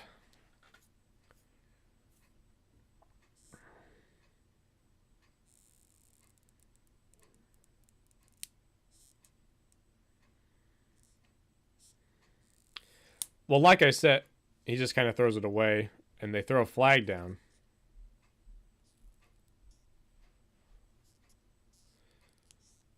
So it's a hole on the Browns. It's going to push us back 15.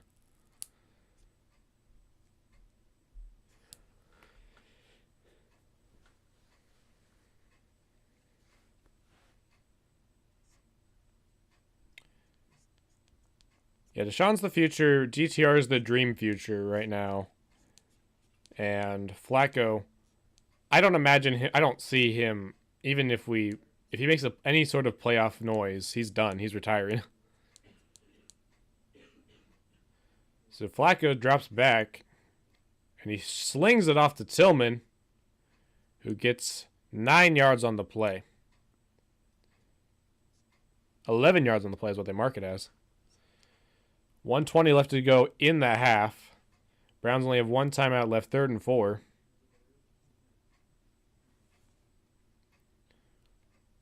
It looked like a false start. And he throws it off to the sideline, incomplete to Cedric Tillman. And we might get intentional grounding. And no hold or anything because he gets thrown literally out of bounds. How is that not unnecessary roughness? Like, seriously, refs. Or pass interference. That's bull. Anyway, we're going to punt it off. I don't know what the Bears are going to do. And it looked like a encroachment from the Bears or an offsides, but guess not. And it's out of bounds inside the 5. On the 2. Bajorquez boots it out of bounds in the corpse corner. So it's going to be on the 2 for the Bears. So they can't even knee it correctly if they want to. They got to actually play it.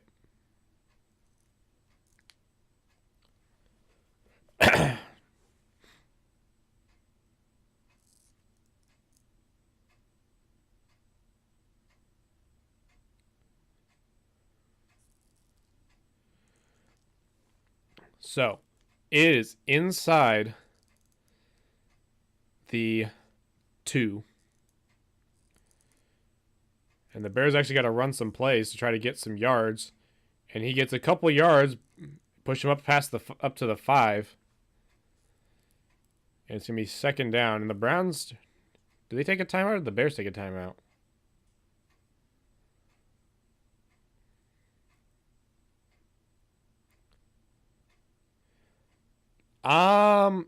Maybe, but I don't see the Bengals getting rid of Browning. Like, unless he demands a trade or big money, he ain't gonna get it. I don't think we can get him.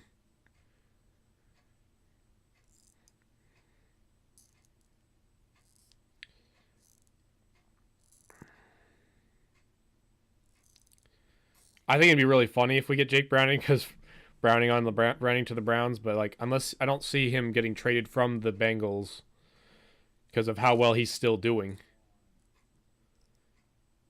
Uh-oh. And he gets out of bounds.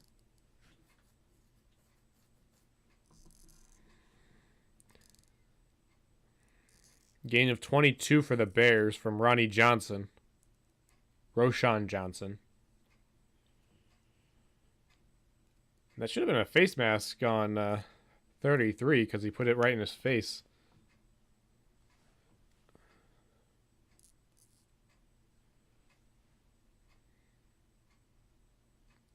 So Fields dumps it off to Cole Kmet, who gets out of bounds.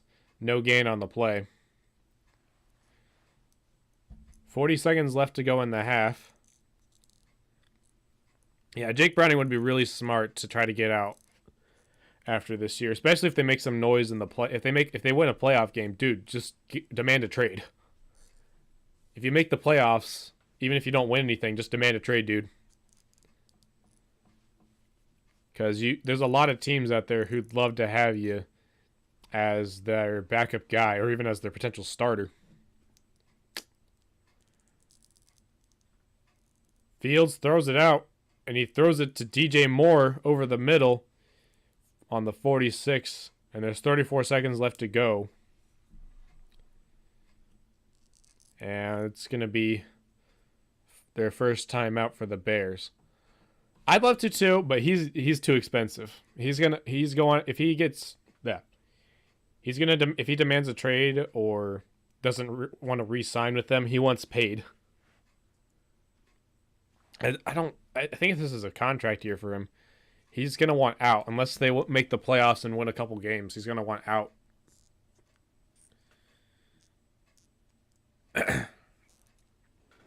He's going to want out and he's going to want paid. And we don't have the capital for a big trade, big signing like that.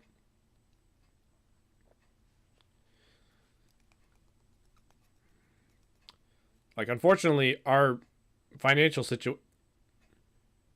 Cole Kmet gets the catch, and he gets out of bounds. It's going to be second and 4 on the... with 25 seconds left to go in the half on the 48.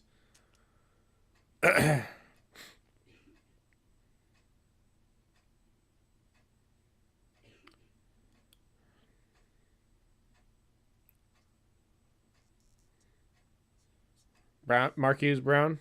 Could be, but again, we don't have the funds. I mean, I'll pull up our financial situation here in a minute, but he throws it to Cole Kmet again, who gets out of bounds. 22 seconds left to go. 1st and 10 for the Bears. Let me try to pull up the Browns' financial situation.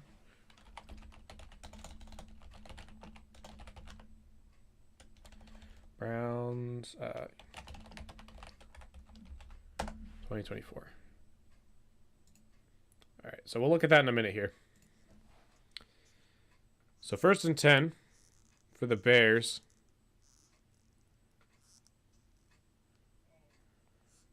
Rush coming, and he gets sacked. Oh, he doesn't. He gets it off. And he gets it to Roschon Johnson, who gets inside bounds. And it's going to be a timeout. 12 seconds left to go. A gain of 1 on the play.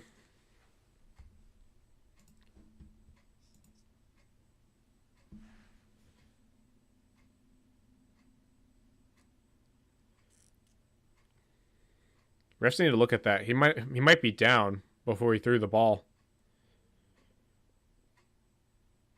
He just got it out. So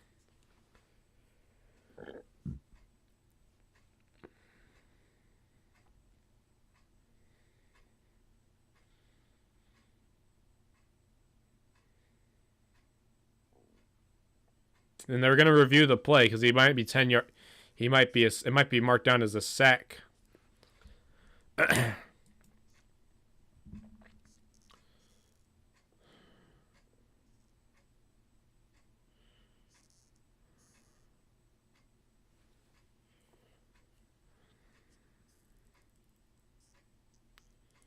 So they're increasing the salary cap next year a little bit, but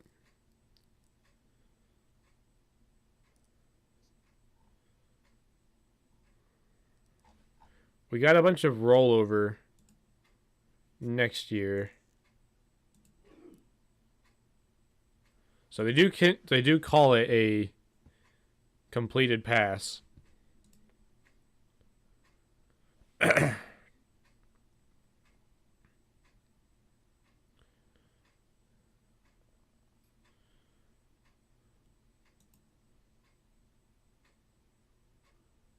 Well, here's the problem, Jeffrey.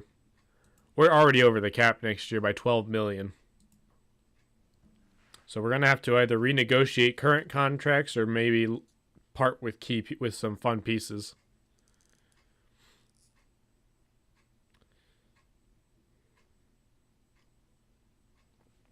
Darnell Mooney gets the catch out of bounds. 8 seconds left to go in the half. And you got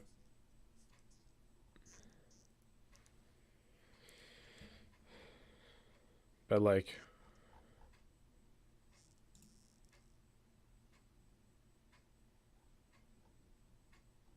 it's because of a bunch of different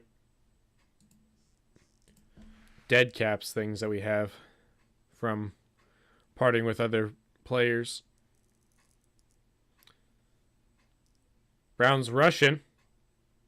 Oh, he dropped it. Incomplete. It's going to be 3 seconds left to go. 4th down. They're going to bring out the field goal unit. It's a long field goal. So, we have a lot of dead cap next year. I'll pull it up in a second here, but it's a lot of... There's 2 main contracts that are messing up everything. Why is Clowney... What the... They're going to go for it on 4th down. They have to get the end zone. Brown's going full prevent defense. And they throw it deep. Incomplete. Oh, they mark it intercepted by JOK.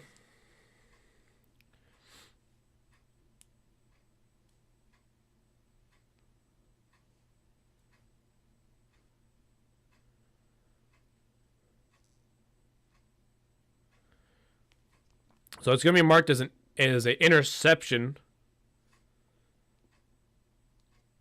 as he throws it to JOK.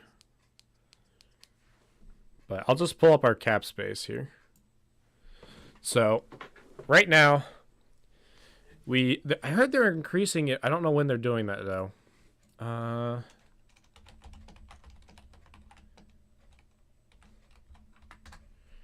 Let's see.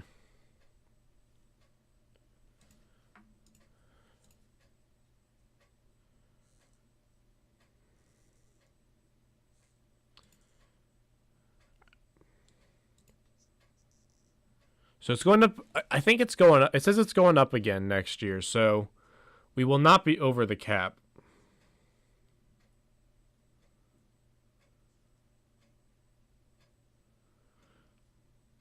So the cap space is expected to go up, but even assuming that that is the case, let me just pull up a calculator.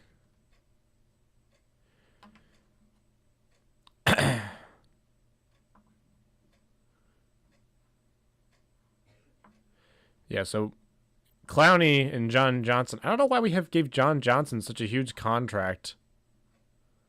And he's not even on the team anymore. But that's the main issues right there. That's pretty much all of our issues. If we don't have all the dead cap and stuff for next year, we'd be fine. But like we got all these guys that need re-signed.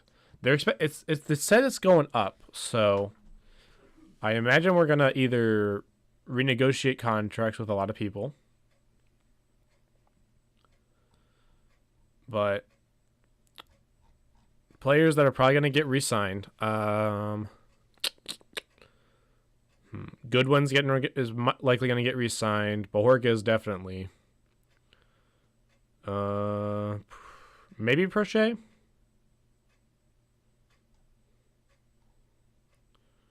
Harris likely. Mainly this top two here. Bryant.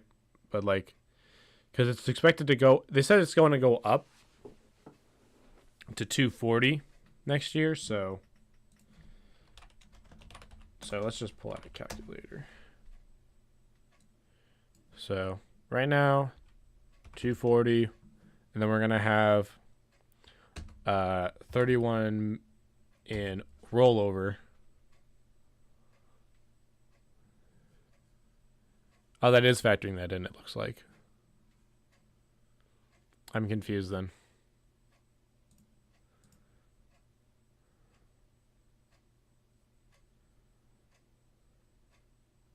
So I don't know what we're gonna do. We're gonna have to probably part ways with players.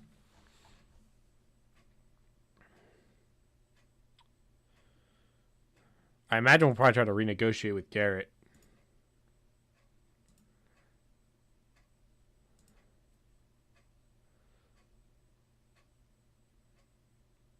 And maybe Chubb.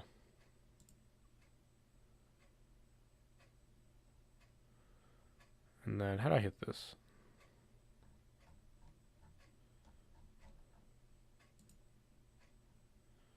I don't know how this thing works, but yeah, that's the situation we're currently sitting in. Oh wait, no, no. Okay, I was confused. So this is the free agents that we'll have at the end of the year. I think. Maybe that's the ones I don't know. Point being, we're kind of in a mess with cap. I agree. We paid him way too much. I think personally, I don't like the whole fact that I've said this multiple times. I don't like the fact that we traded for him. I don't like the much we put into getting to trading for him, and then I don't like the amount that we paid him when he came here.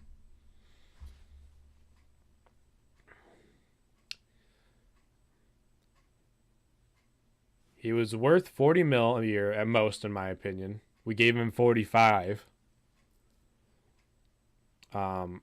We gave way too many picks for a guy who was suspended for ages.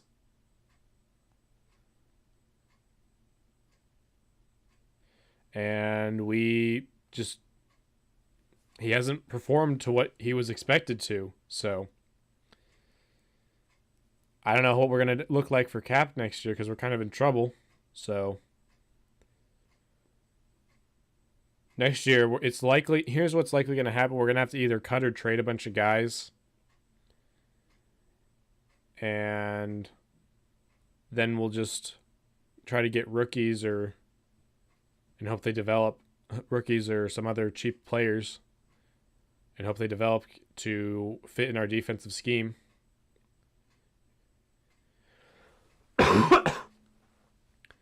It's just kind of a mess.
So, jumping around the league again.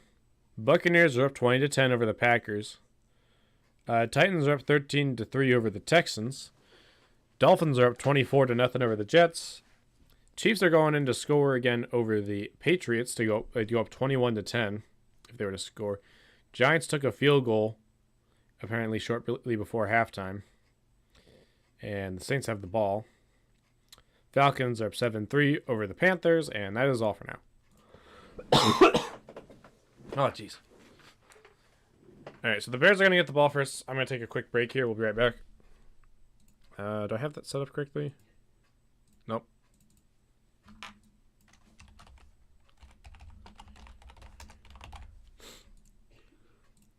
All right, so I'll be right back in just a minute here. I'm going to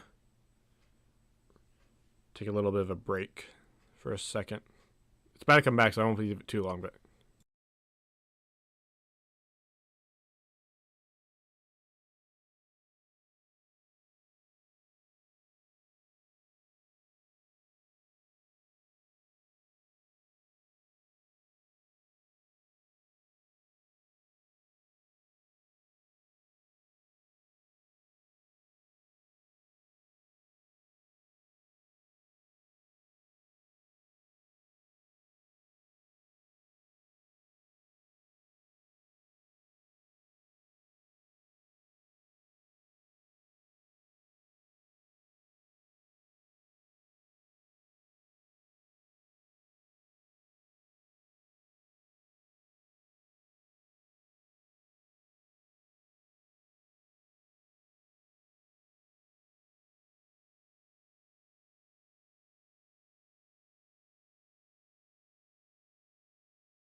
We are back. They're just about to get off commercial, I think.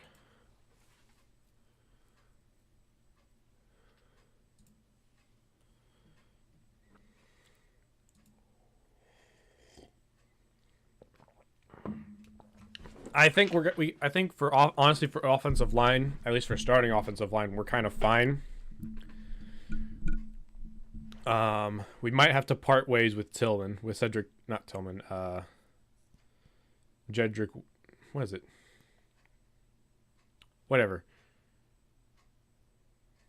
We have to part ways with some offensive linemen, and hope we get some good pieces in the draft to replace them.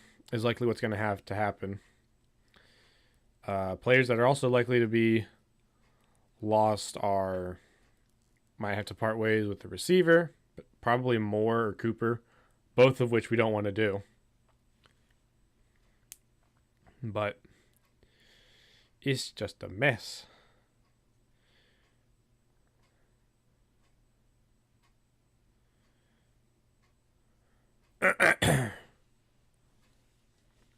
All right, so Bears are going to get the ball first to start the second half.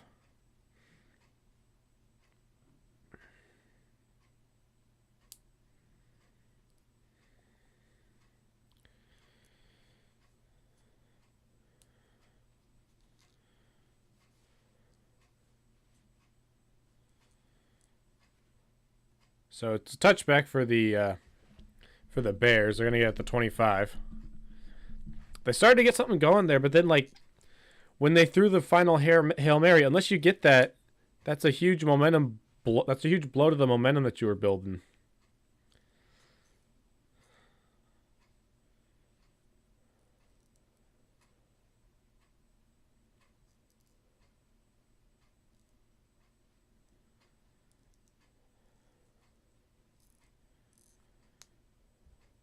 And Bitonio was confirmed out for the rest of the game. So the Bears line up in a pistol formation, one receiver either end. They got a tight end on the right side, and he gets blown up. It's a loss of 4 or 5. Instantly went straight through the line.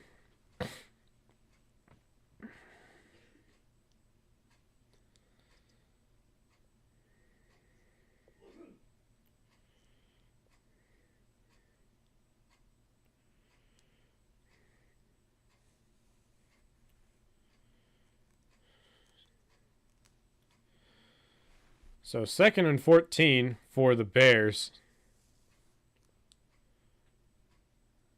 Looked like a little offsides or something. There's a hold. And they throw it out of bounds, but there's going to be a loss of 10 because of a hold.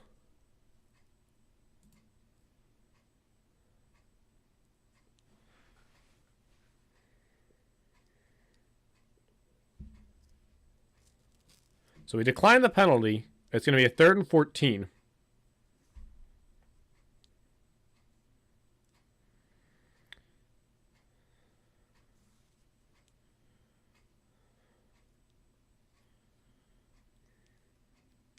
Yeah, he was a little early, but he was able to get past Tomlinson.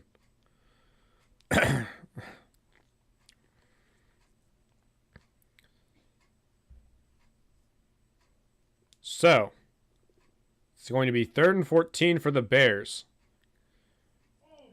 Oh! Oh! He gets the pass off, but they mark it incomplete. He almost gets the sack. It's going to be 4th and 14 for the Bears as we almost get the sack.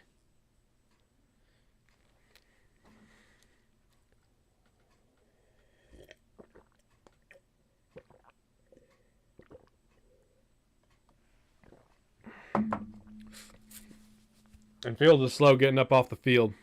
Yeah, that's incomplete, man. So they're going to punt it away after the 3 and out. And it's Prochet who gets it basically right at where he got the ball at.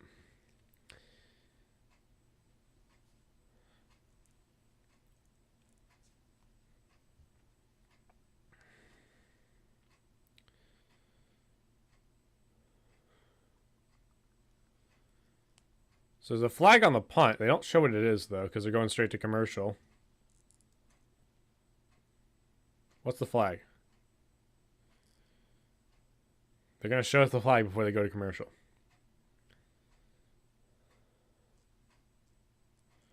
What's the call, ref? What's going on?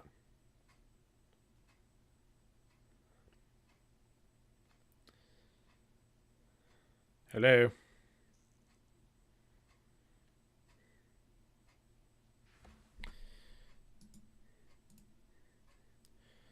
Don't know what the flag is. So we're just kind of waiting. Okay, they're just going to go to commercial. We don't know what the flag is. They just kind of sit there talking about it and they've no idea what's going on. They're just going to like, screw it. So commercial break for the game so far. It'll showing up on here. An eligible man downfield for an additional 5 yards. We'll take it. All right, jumping around the league real quick during commercial. Texans took a field goal to make it 13-6. Buccaneers are up 20-10 over the Packers. Packers in the red zone on a 3rd and 14. Dolphins are in the red zone again over the Jets, 24-0. Chiefs are up 24-10. Saints are up 14-6. Falcons are up 7-3. And that is it for the moment.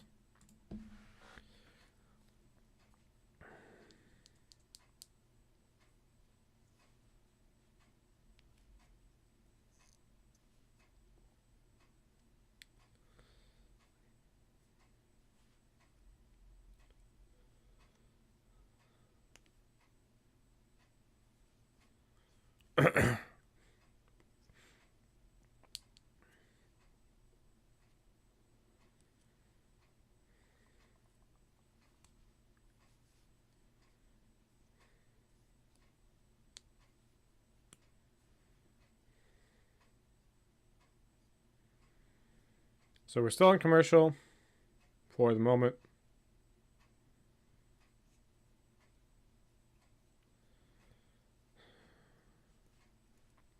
It's going to be 1st and 5 on the 40 when they do come back eventually.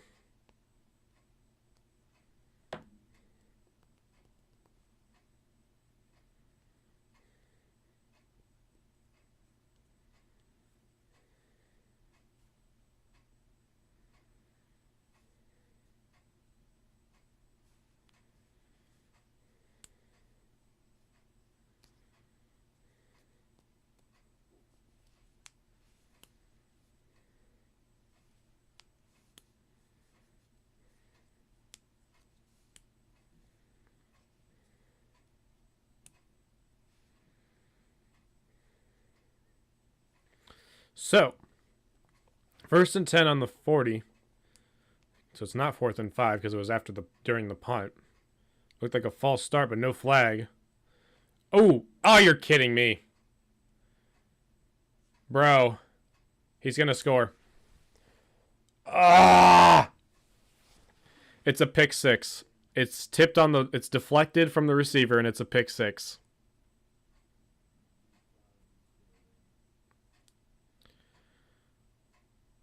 It's tipped from the receiver and it's a pick six for the freaking Bears. It was intended for Cedric Tillman and it just bounces out of his hands. I think there's the defensive end, the tight end, he just never had a chance. Shoot. So we're going to get the ball again after their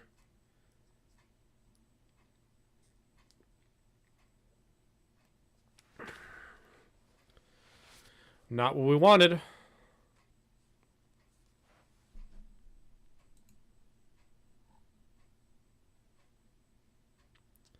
How's that not roughing or something? Anything?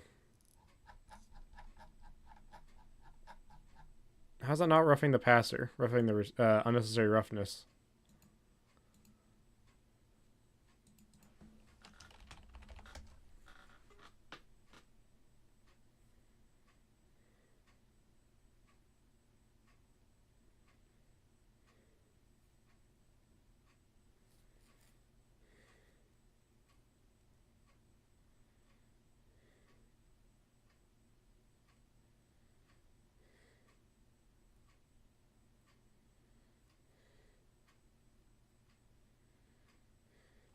Well, now we desperately need to get some points on the board. Luckily, though, the Bears haven't been able to do anything on offense themselves. Both of their touchdowns so far have been off of interceptions and turnovers. So, if we can just get things back on track, we can get this going again. It's just very unfortunate.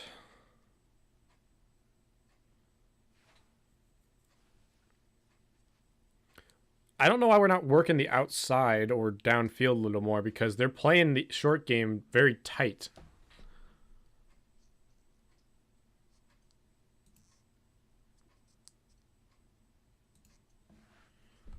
I just want to see.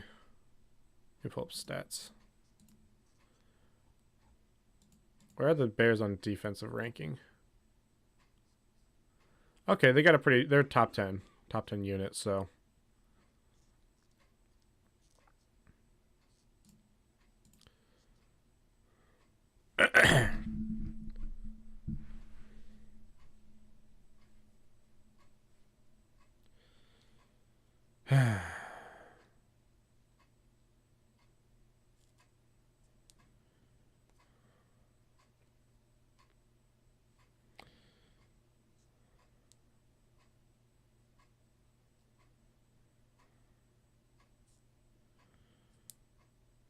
So we're going to get the ball back after the pick six. We just need to get the ball moving down the field.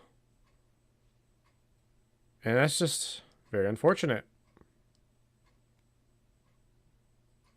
Like, that's been our main crux and issue all season. It's been the freaking turnovers and the points off of them. So it's going to be a touchback for the Browns. 14-7.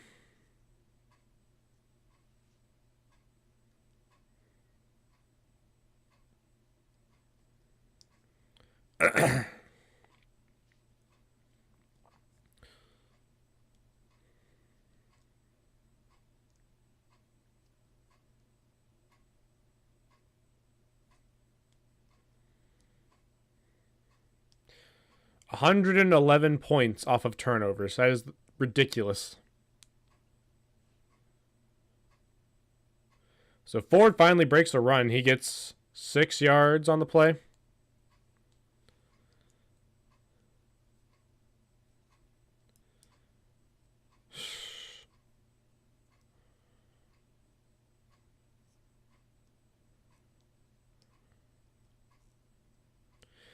Yep, it is Tillman again. I don't... It's just unfortunate.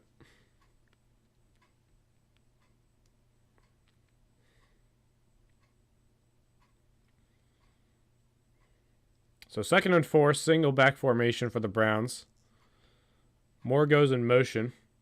It's a handoff to Ford again, who gets back to the line of scrimmage, and that's it. It's going to be 3rd and 4. What you can't do is you can't go 3 and out on this drive, guys. Like, seriously. You go 3 and out here, we're in trouble. Because they got momentum. They haven't been able to get much off of their own offense, but that's a huge spark to get it going again.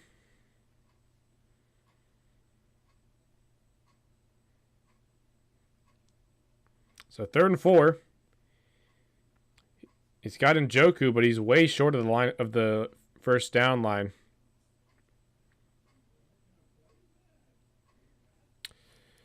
You got to be kidding me. So it's going to be 4th and 3, and we're going to freaking punt it away.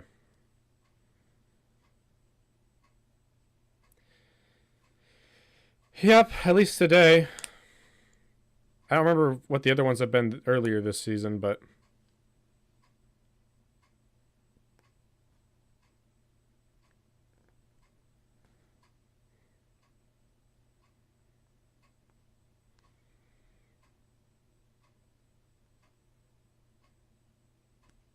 So Trent Taylor, the return man, gets up to the 30. And we need to stop.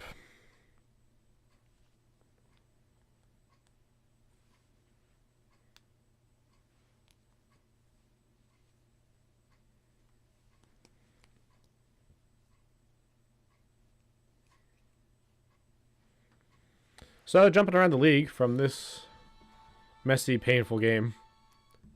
The Buccaneers are up 20-17 over the Packers, and they're also driving in to score. Texans are just down 9-13 under the Titans. Dolphins 27-0, Chiefs 24-10, Saints 17-6, Falcons 7-6.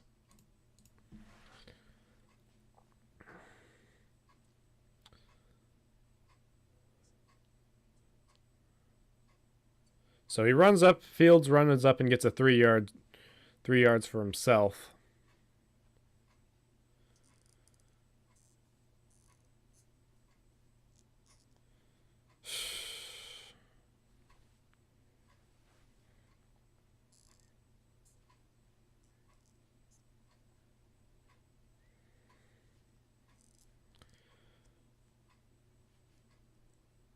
So,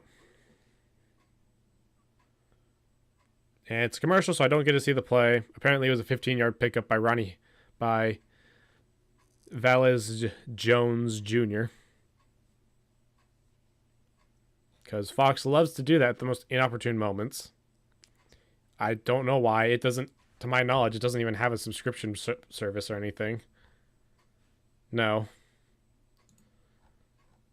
So I don't know why it likes to do that. You've already got ads and stuff. Stop doing it. So 1st and 10 for the Bears.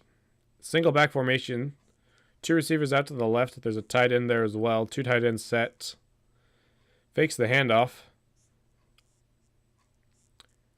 And they got it to the running back again. He's going to gain a 4.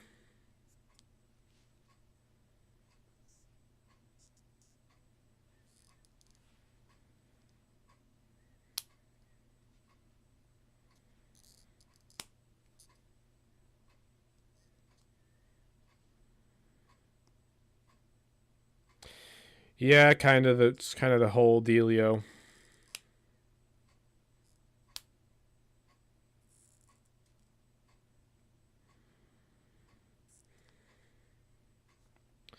So 2nd and 6 for the Bears. And they hand it off to Jones on the outside, and he gets a 1st down.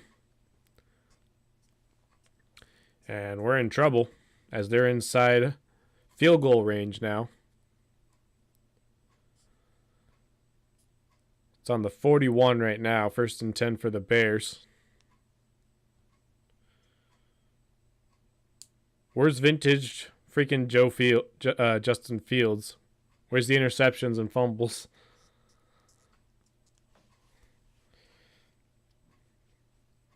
First and 10.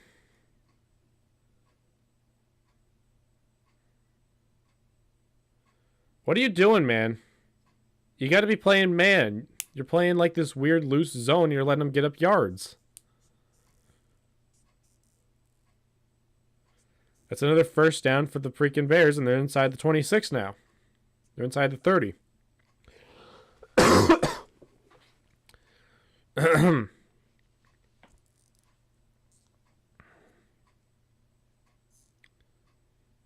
You know this game is important, right, Browns? You're not clinched yet. You need the win. This is a winnable game. And they get stopping behind the line. It's a loss of 2. So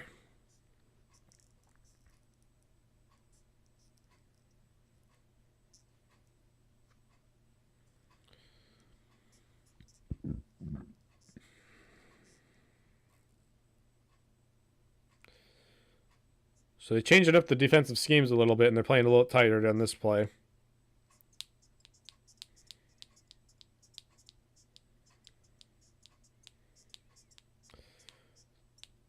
Second and 11 for the Bears. 2 receivers to the left, 1 out to the right. Fakes the handoff, rush coming, and he throws it off to number 13, who gets a couple yards on the play. That is Tyler Scott. It's going to be 3rd and 7. The Browns desperately need to stop on this one. If we can hold them to a field goal, we can get this game back under control.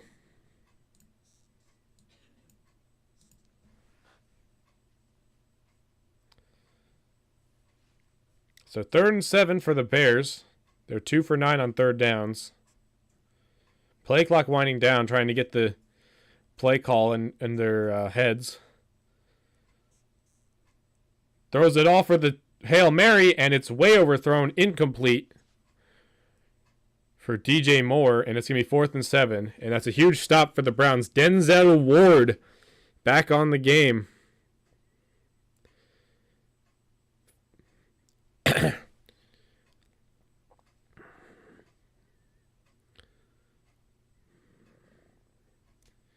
And it's going to be a field goal for the Bears. It's a 41-yarder.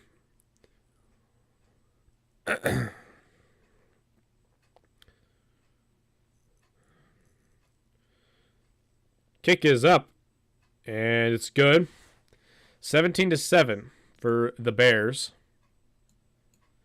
And huge stop for the defense. Now the offense needs to get something going to get this game back under control. In control. Oops, that's the wrong button.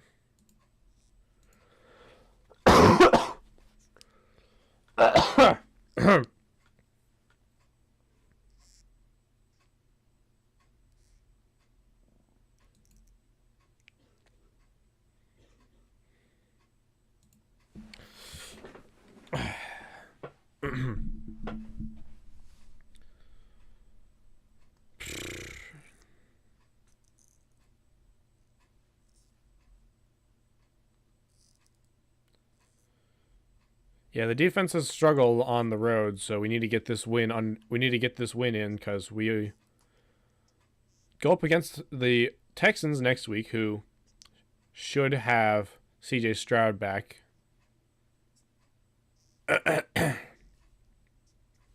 should have CJ Stroud back. Then it's the Jets, and who might have Aaron Rodgers back. Although unlikely if they lose today, because this might just eliminate them from the playoffs.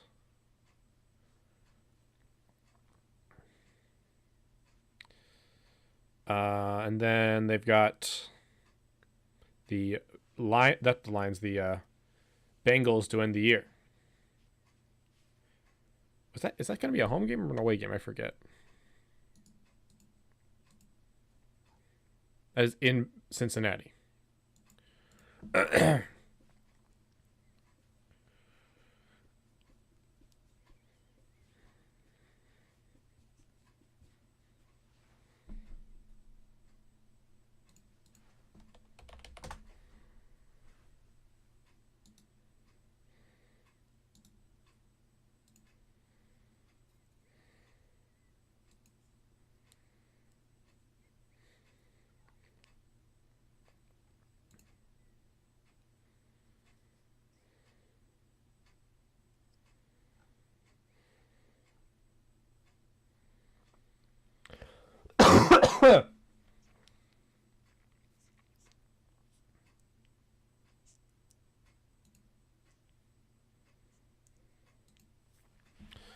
All right.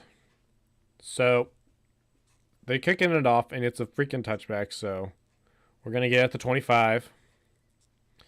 And we need to get some points on the board this drive.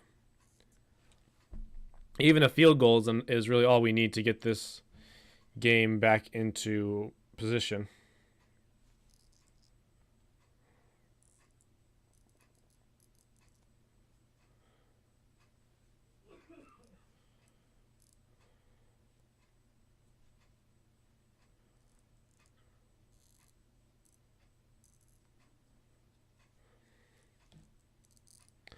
We need to get back to running the ball, but it hasn't been working, so.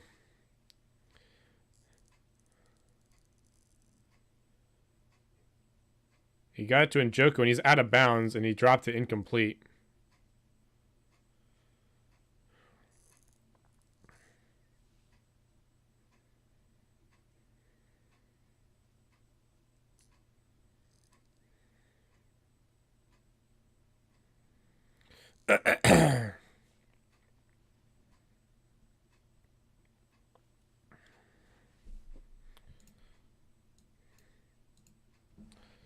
So 2nd and 10 for the Browns. Shotgun, 2 receivers to the left, 1 out to the right.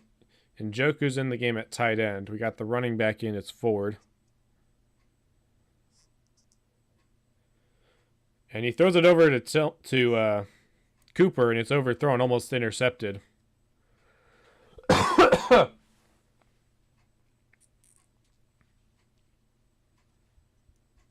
So 3rd down.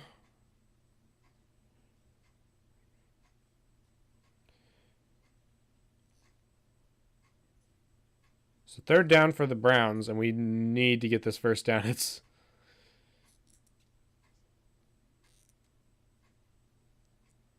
So 3rd down, empty set backfield. I have a shotgun. Flacco, rush is coming, and he gets sacked. Oh my gosh, it's a loss of 9.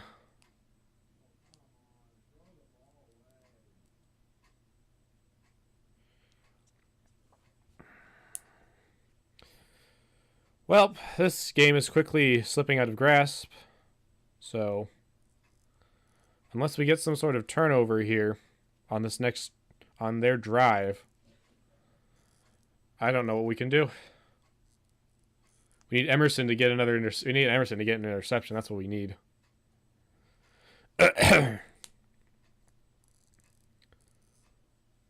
So the punt gets off cleanly. And he gets swallowed up at the 42.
So still in commercial. Hunt has a lot. I think he has more touches than Ford, but yeah, he's got 4 touches, 1 yard.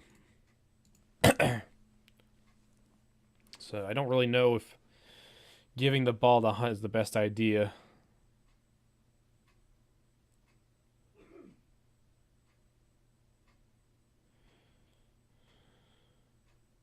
Yeah, the offense is struggling.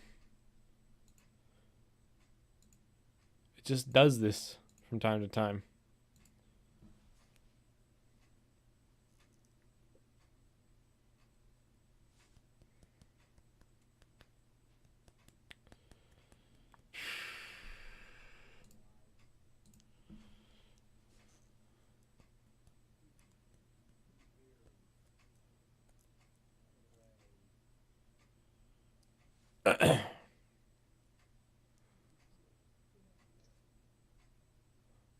So, Fields.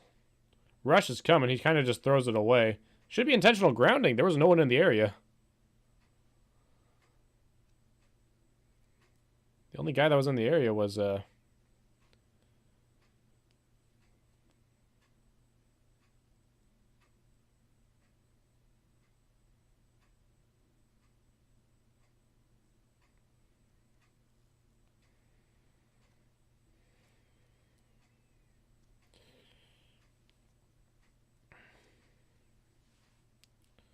So, 2nd and 10, shotgun formation for the Bears. Rush coming, and he gets blown up behind the line. Loss of 6 from Greg Newsom is going to be marked down for the sack. For the loss of yards.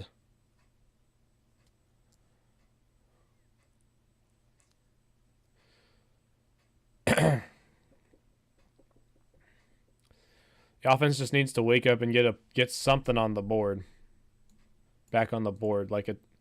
Just a field goal just gets us back in, just gets us into a more comfortable position going into the 4th. So 3rd and 16, he tips it and he gets it caught, but he's going to lose more yards on the play.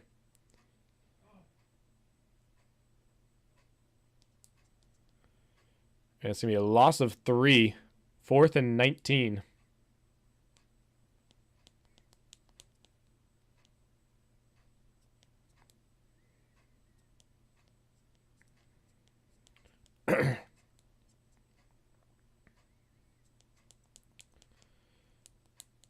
I'd love to see Garrett get an interception. That'd be hilarious.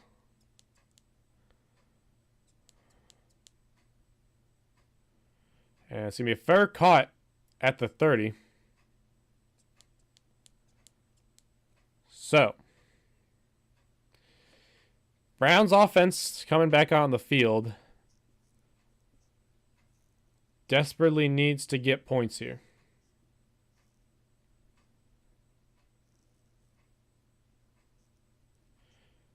Yeah, it's likely it has an effect, but still, you need to get points on the board. It's not really an excuse either, because you're both dealing with it. That can be an excuse to why your stats weren't amazing, but it's no excuse for winning or losing. And he gets it to Tillman, who gets up to the 50. And there's a late shove by the Bears. No flag on that one, though.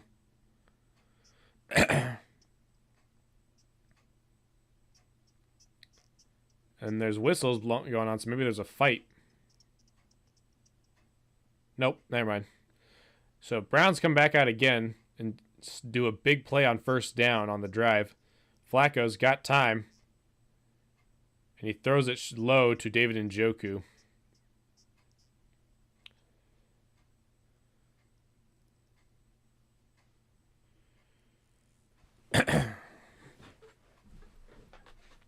Yeah, the Bears have been rushing 6 or 7 guys each play.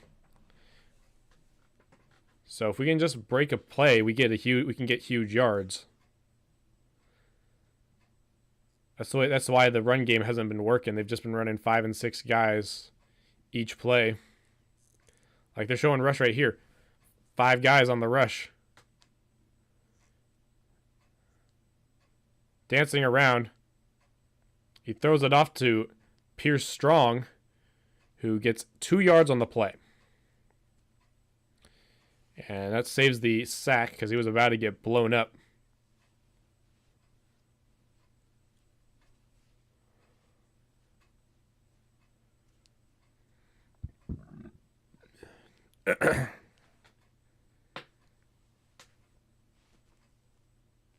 So, 3rd and 8. We need to get the 1st down here, or at least get a good 5 to 6 yards on the play. Rush coming in. He's going to get sacked again. Gosh, dang it, man. 4th and 16, as the Bears' defensive line is just relentless.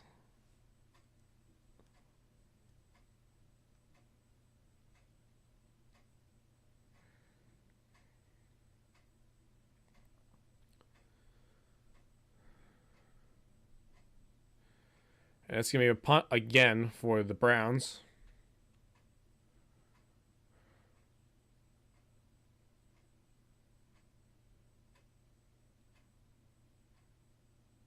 He muffed it!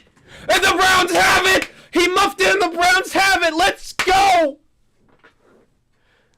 On the 20-yard line! He muffed the ball And it's the Browns' ball. Let's go. That's what we needed, baby.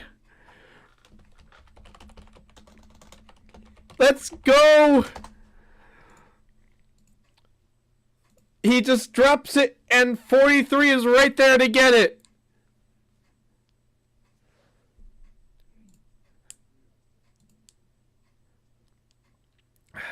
Huge play to put us right back into position to make some noise.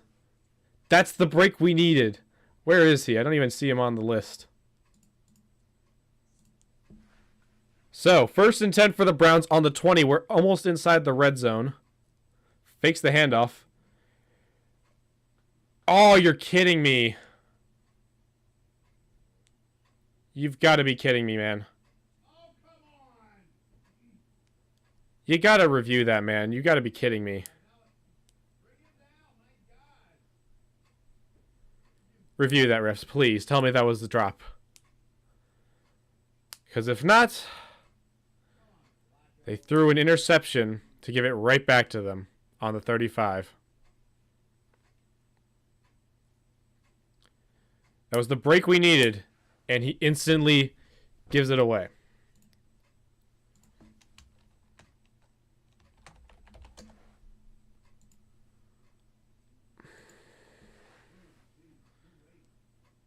Nope, no chance for a drop. He easily has that. Ah!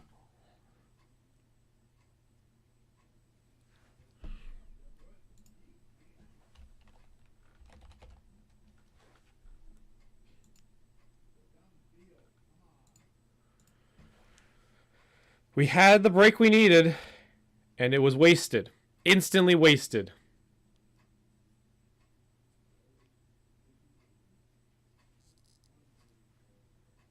Credit to him. It was a beautiful catch, but like, seriously?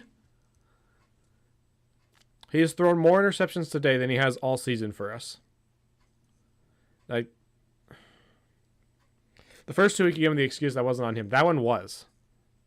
That one was on him.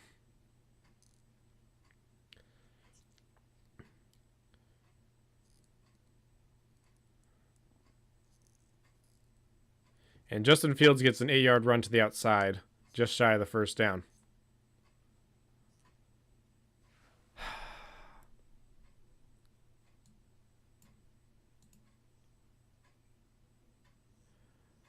I don't know, man.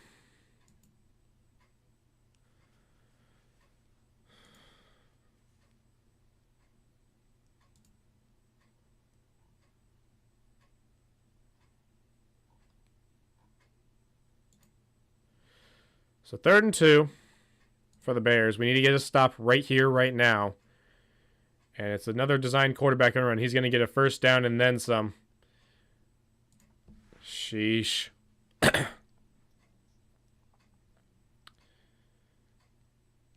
They've just kind of given up.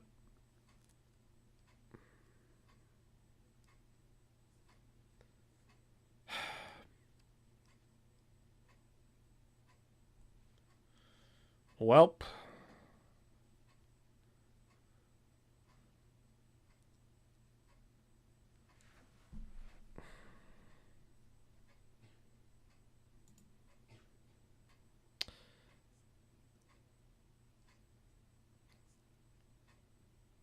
I don't know.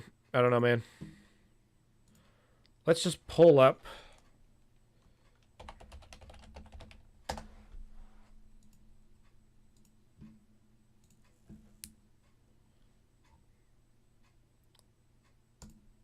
So if we lose this one, we go down to a 67% chance of making the playoffs. I'll just pick these the rest of the way that the games are going.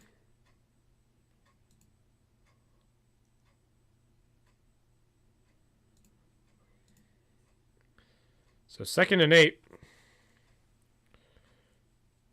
And he dropped it, throws it to DJ Moore, who drops it incomplete.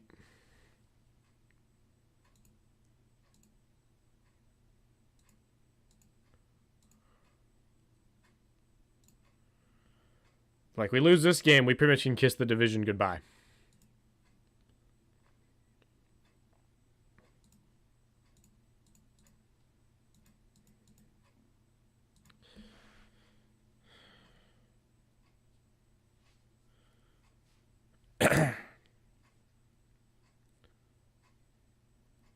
So 3rd and 8. And it's a handoff, and he's going to get either gets the first down or he's inches away from it. They mark him short.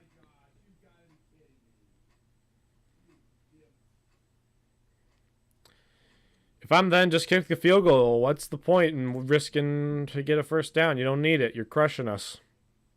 Completely falling apart.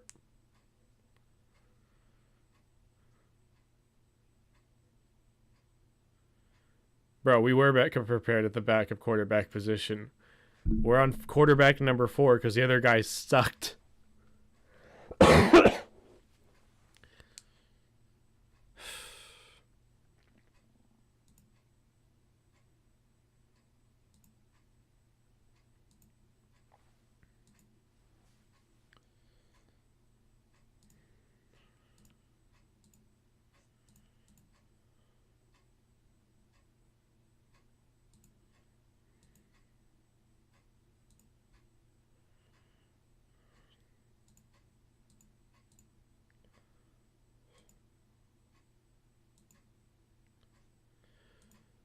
Well, let's see what they do after in the fourth quarter. You never know. We're only down 10, but if we can get a stop here on 4th down, if they go for it.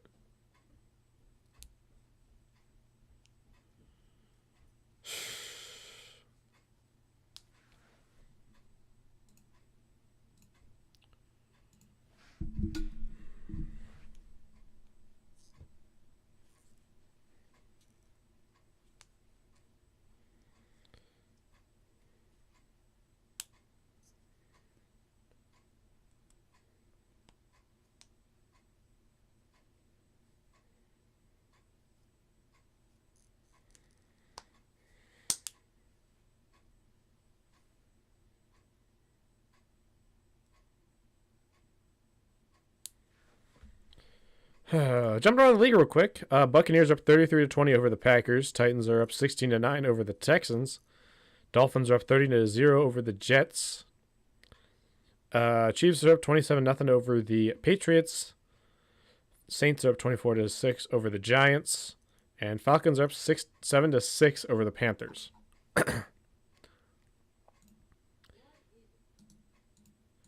Just a whole disaster.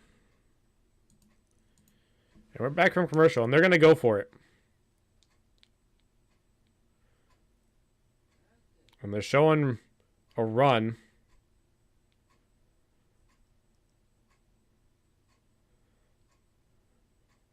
He's going to get it. No! He's short! He's short! They mark him a foot short. He slips up and falls. They're marking him short by a foot. What's the call, refs? I saw him a foot short, and that's what the refs are calling, but they're going to review it, probably. Holy crap. We have a chance to come back and win this. Because he gets on the outside, and then he just gets his foot, and he's like a foot short. I'd like to see the pylon cam from the camera from the... He's a foot short. He's a foot short. It is Brown's ball. That is, again, another stop that we need to come back and win this.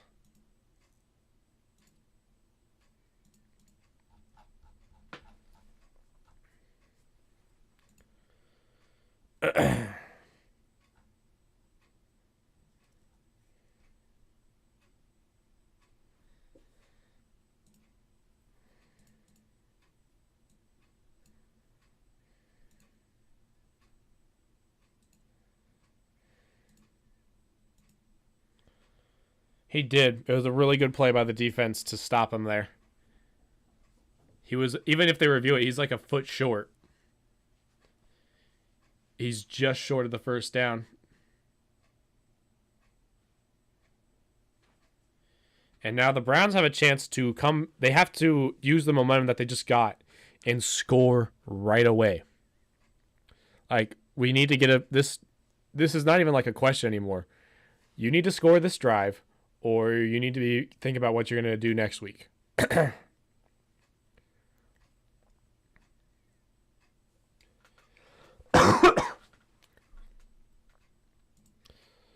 I'm just going to look at stats here real quick.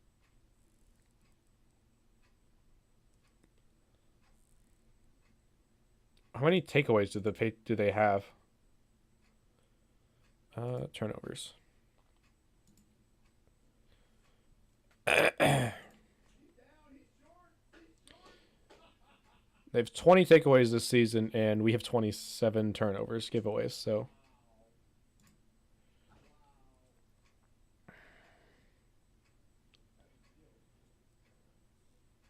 we just need the defense.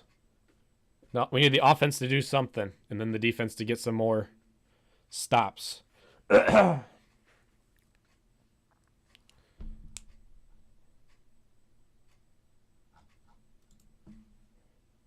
they keep it short. It's going to be Brown's ball. Huge stop. Brown shotgun formation. 2 receivers to the right, 1 out to the left. And Joku's in the game as the tight end. And there's a false start.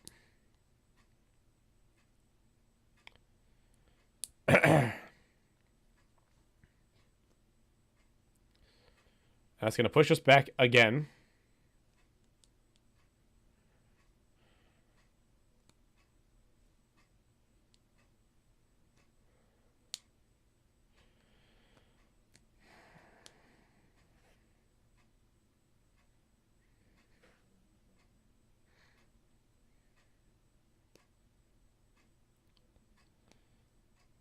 So he fakes the handoff to Ford.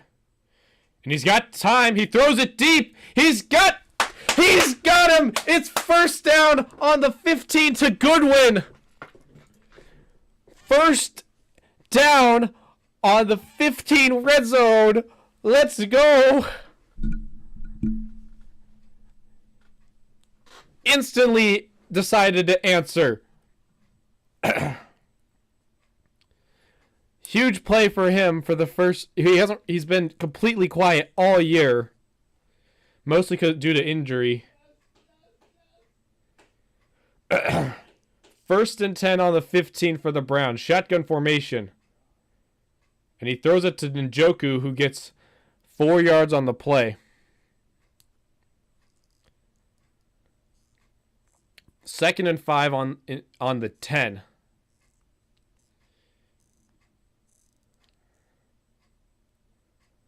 He's in stride too to get it. Second and 5. Hands it off to Ford. Ford's got the outside edge. He's got the first down. There's a flag on the play though.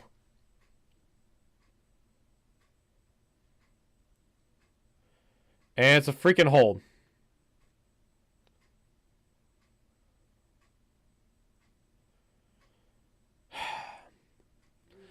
Come on, man.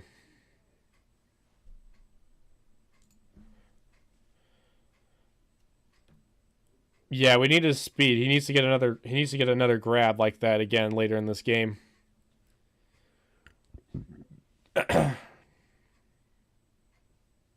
Dude, he doesn't even grab him. He misses him. You're kidding me, right?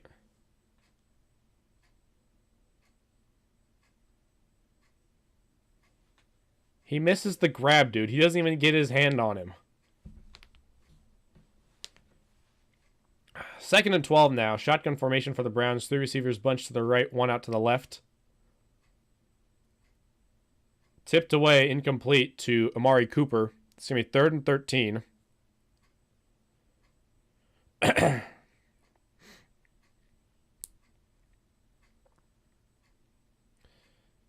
don't get it. You got to throw it into the end zone, man. You got a huge momentum shift like that. You can't let it waste it by not scoring a touchdown here. Run it outside to Cooper in the end zone. He's in one-on-one coverage. Get it to the end zone. You got Cooper open. What are you doing? Check down to Njoku. It's a gain of 2.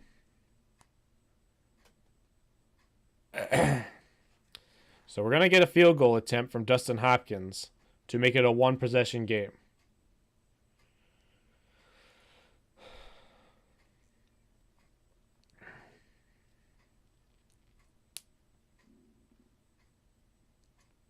Well, he's got to make the field goal first. So Dustin Hopkins is going to kick a field goal here. It's a 33-yard attempt off the right hash. Play clock winding down.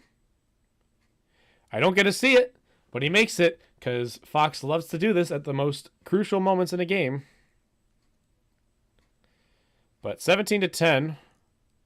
It's now a 1-possession game, and if the defense can get another stop, we can tie this up again.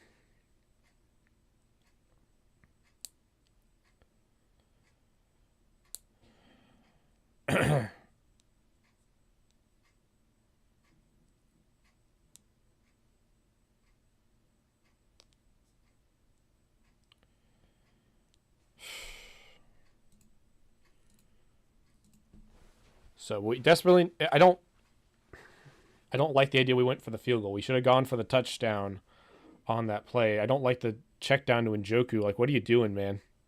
You need the touchdown more than you need the field goal.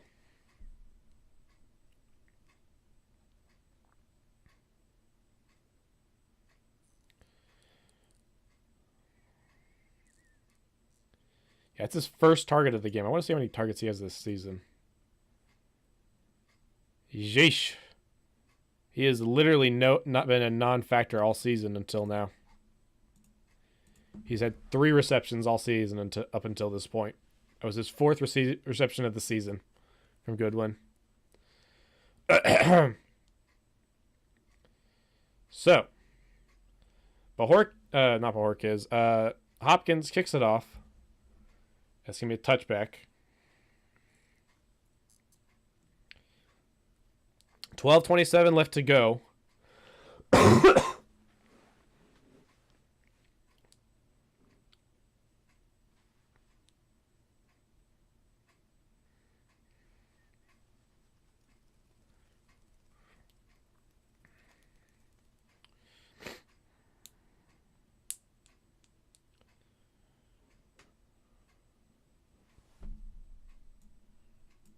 So, 1st and 10 for the Bears. Shotgun formation. DJ Moore's the motion man, and he let him get out to the break free right away, and he gets a gain of 6 on the play. 8 on the play. Yeah, he doesn't see much playing time because of injuries and stuff.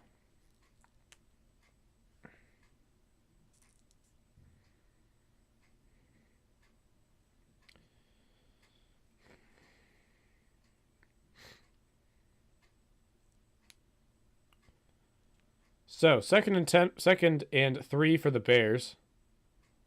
And they run it again up the middle, and he's short of the first down. It's going to be 3rd and 1.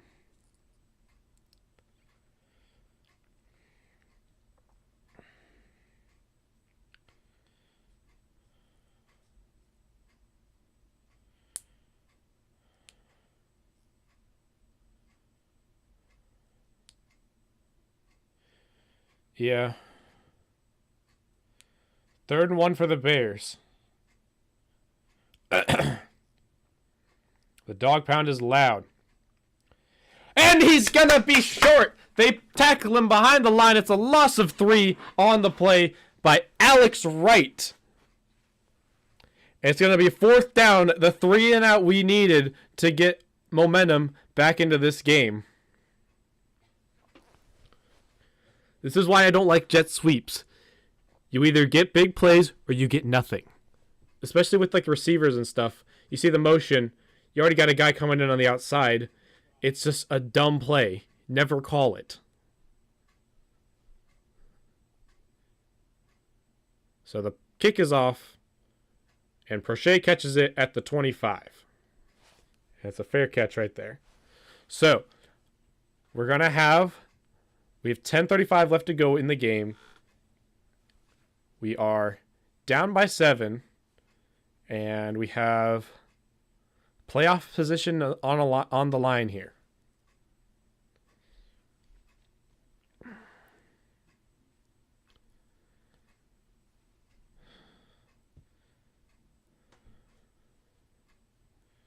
So,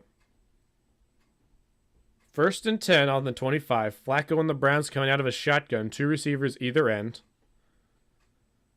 Sorry, 2 receivers to the right, 1 out to the left. And there's a tight end. It's Njoku. Looked like a false start, but no call. Ford gets a yard on the play on the run on a sweep out to the right.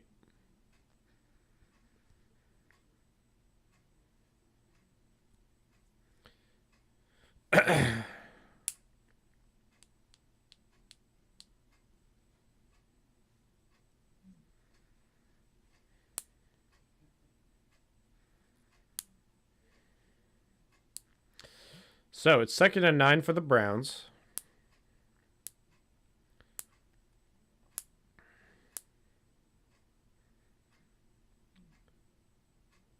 A little bit of a draw, and he gets sacked on the play. Another sack for the freaking Bears.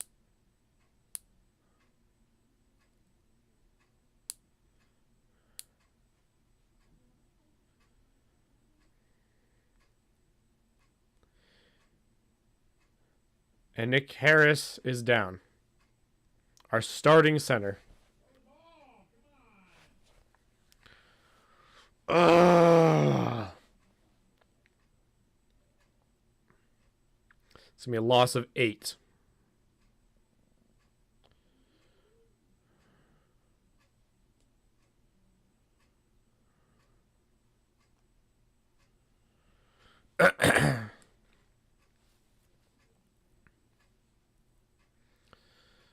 So Harris is on the sideline. He's kind of stretching, so hopefully he'll be back.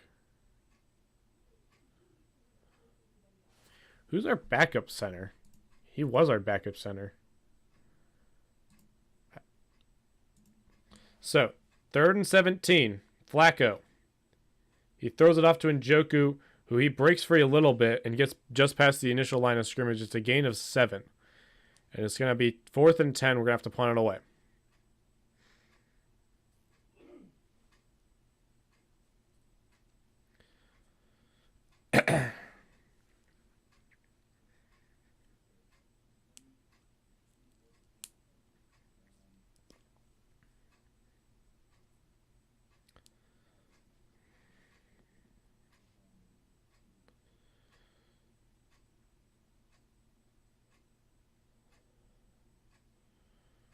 So, it's a long punt. So he gets it just out of bounds. It's up at the just shy of the where they mark it at. At the 33 is where they mark him out. So the defense is going to have to step up again. And I'm going to take a quick little break to pee for the D. Be right back.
All right, so we're back again, still on commercial from ESPN.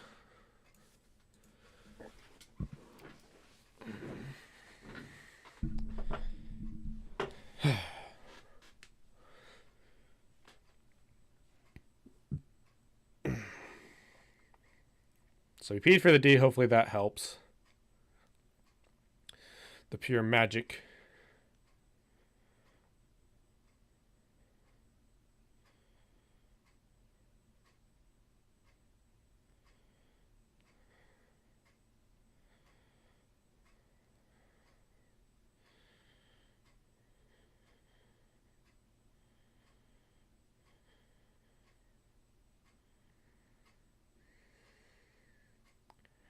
So, 1st and 10 from the Bears on the 33. They're out of a pistol formation. Fields. Field is his, he throws, and it's incomplete. 2nd and 10. Could have honestly been picked off there.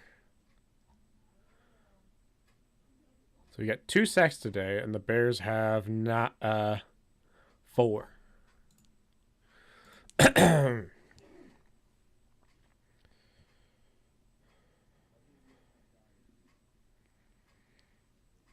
So 2nd and 10 for the Bears.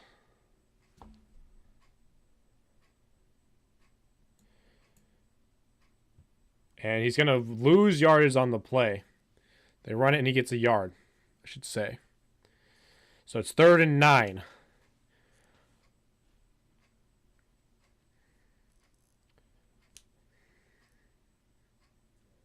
Yeah, our defense has been struggling to get pressure this year because of all the injuries and stuff. Garrett's not at 100% himself.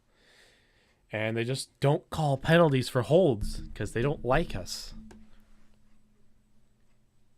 They freaking fined him because he was complaining about it. 3rd and 9. Clear hold on Garrett. Fields has got time. And he gets the 1st down.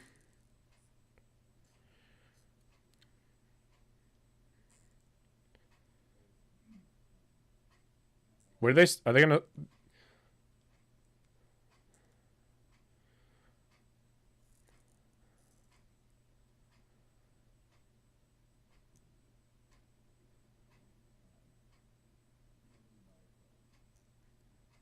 So it's a 1st down. He apparently fumbled the ball on his way up. Out of bounds.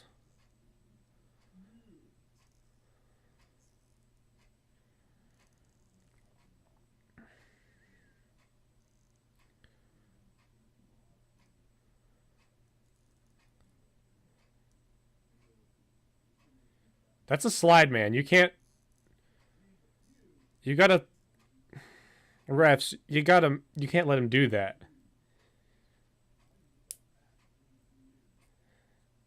When you put the slide on, you put your foot on the slide, you have to slide. You can't not slide. And they hand it off to a gain of 3.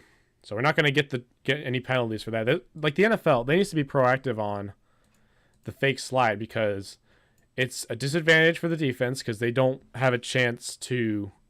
Because if you hit the quarterback while he's sliding, that's a penalty. So if you fake slide like that, that should be a penalty.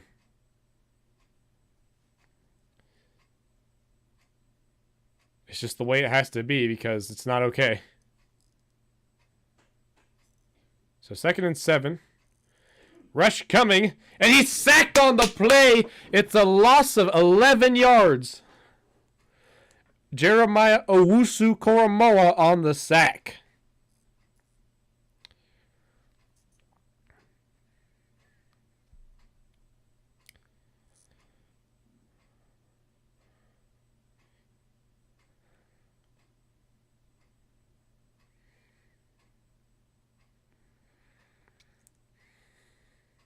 Third and 18 for the Bears. And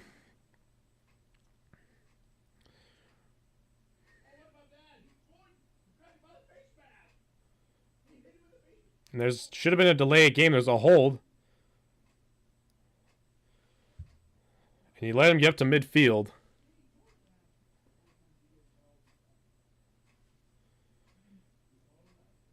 So it's going to be 4th and 6 for the Bears.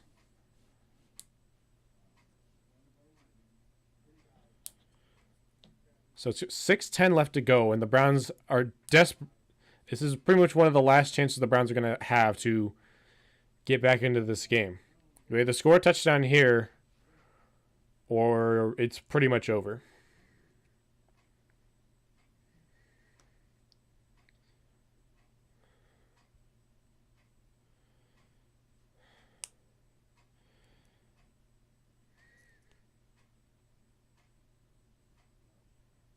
And it goes over his head into the end zone for a touchback. So we're going to get the ball at the 20. Why can't we get the lucky for the Seahawks to trade for Geno Smith? Because that's just not going to happen.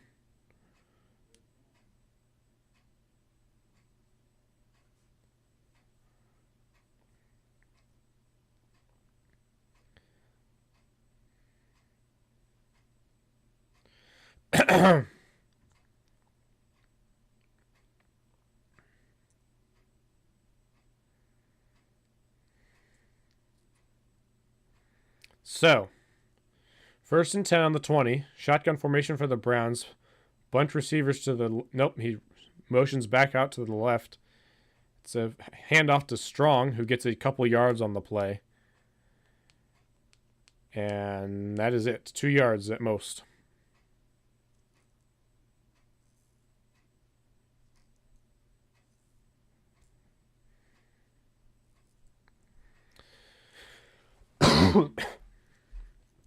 So as time is winding down, we have 5:18 left to score. Well, it's going to be 4:45 left to score. A 3-and-out, or it's 4-down territory, really. Flacco, pocket collapsing. He's rolling out. He throws it out to Elijah Moore, who gets out of bounds after a gain of 7.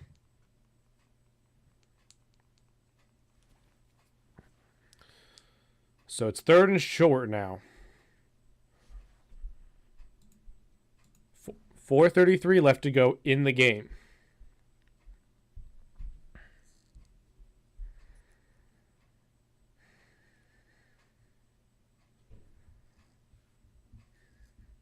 So we are 2 for 13 on 3rd downs. We've had a 2nd and 3. Sorry, 3rd and 2. He fakes the hand. He gives the handoff to Hunt, and he got the 1st down.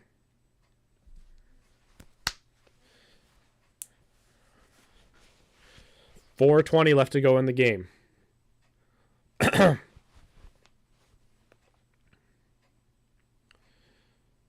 Tillman goes out and Hunt stays in.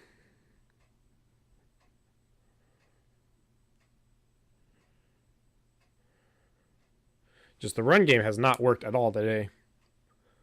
I'll have to look at the stats later, but we have like nothing for rushing. And they're going out of the Wildcat. And he hands it off back to Flacco, who throws it back to Hunt. He's got some room. He gets up to the 45. A little risky play. He from the Wildcat.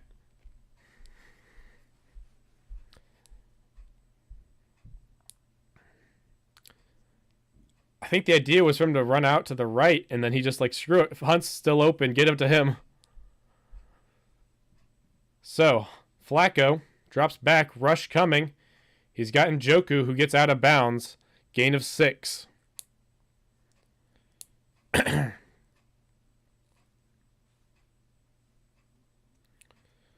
It's not over.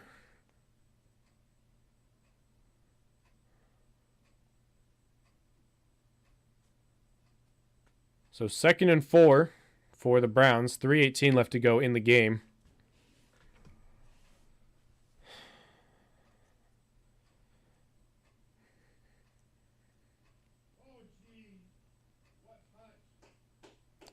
He's got time.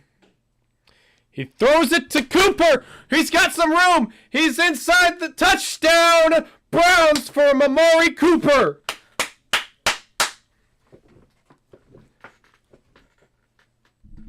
Huge play to tie us back up. Barring the missed extra point, obviously.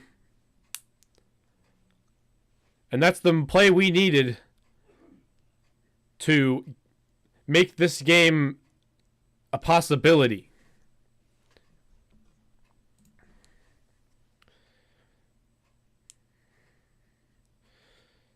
So 17-16, and they're lining up for the extra point try.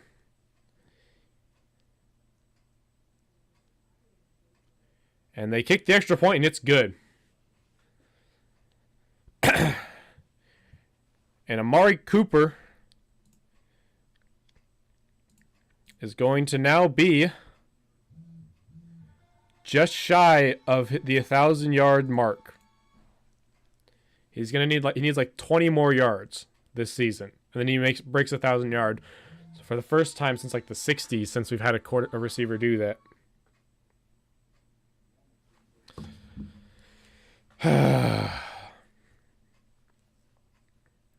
That was a very risky throw too.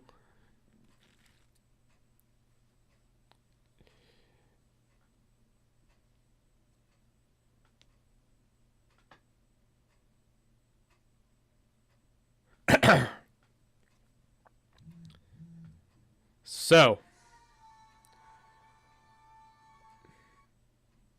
Joe Falco to cool Flacco. So, we are tied up again for the first time since halftime. And now we just need to get a stop and take this game take this game to overtime. Or get a stop early enough and get ourselves a field goal to win the game.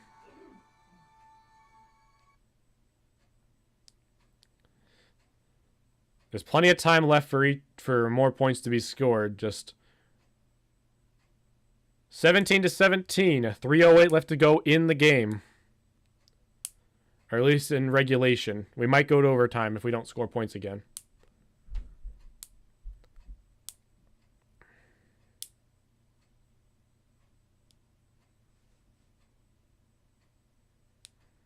The Cardiac Kids are back, baby. Game-winning field goals and last-second touchdowns are the way of Cleveland, apparently.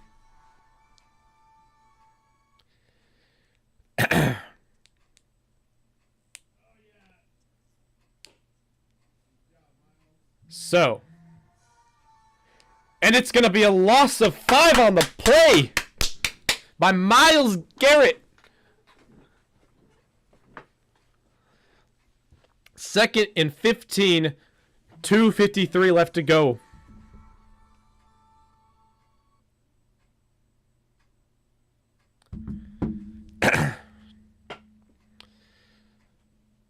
So they're going to be taking their time, and I think if the Browns get another play, on this third down, we need to take a timeout. 3 receivers out to the right. He gets hit as he throws, and it's way overshot, incomplete. 3rd and 15.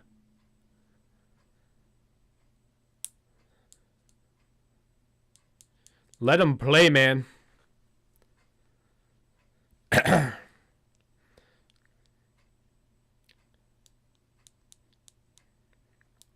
3rd and 15. Here is the chance.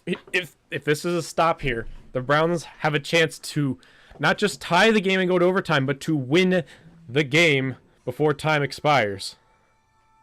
Rush coming. He throws it to Johnson, and he's going to get stopped. And it's 4th and 11. 4th and 12. I gave him too much credit. Another 3 and out. What'd they say? That was the 8th today?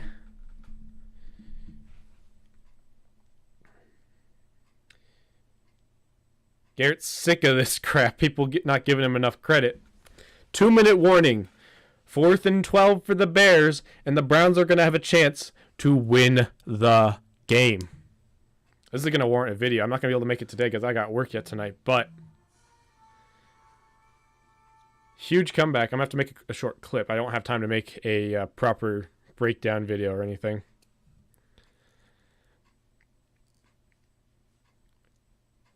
It doesn't matter who's winning the most of the entire game, as long as whoever has the final score is me. It's the Browns.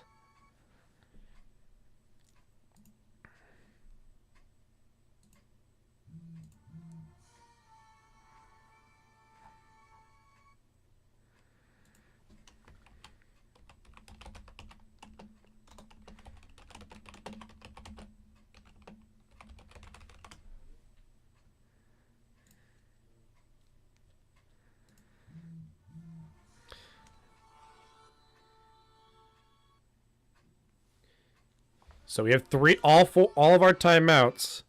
2 minutes to play. And yeah.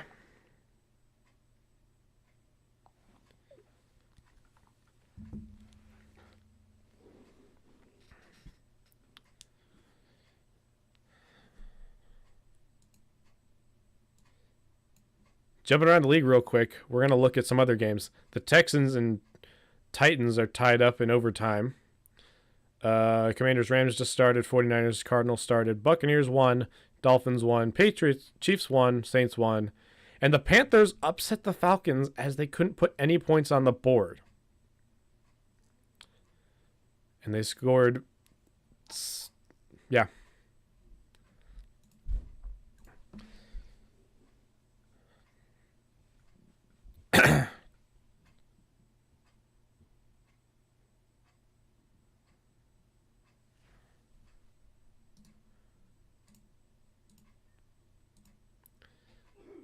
But yeah, he needs 25 more, like 15 more yards, and Cooper will pass the 1,000-yard mark. Fourth and 12 as the Bears are going to punt it away.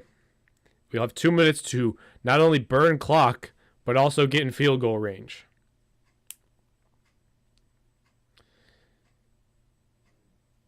It would be lunacy to try to do anything like a fake.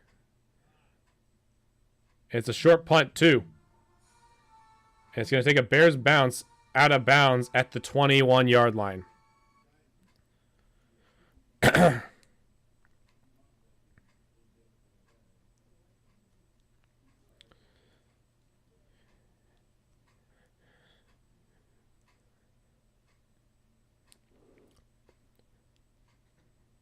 It doesn't matter how you play it. It matters how you finish. The defense coming in clutch on this one. Like, say what you want about how Flacco's interceptions. Fields is only barely put over 150. Isn't even over. He's not even over 140 yards. So 1st and 10. Fakes the handoff to Ford, and he throws it over to Njoku, who's got the catch, and gets pushed out of bounds, and we're inside Bears territory. 31-yard pickup for David Njoku.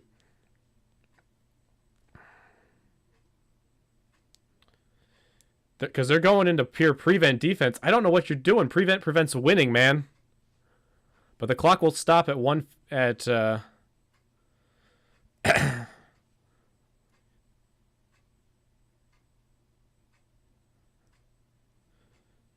so the clock will stop at 1:42. 1st and 10. Flacco throws it to Elijah Moore, who drops it incomplete. There's a flag on the play. And it might have been a free play is what the announcers are saying.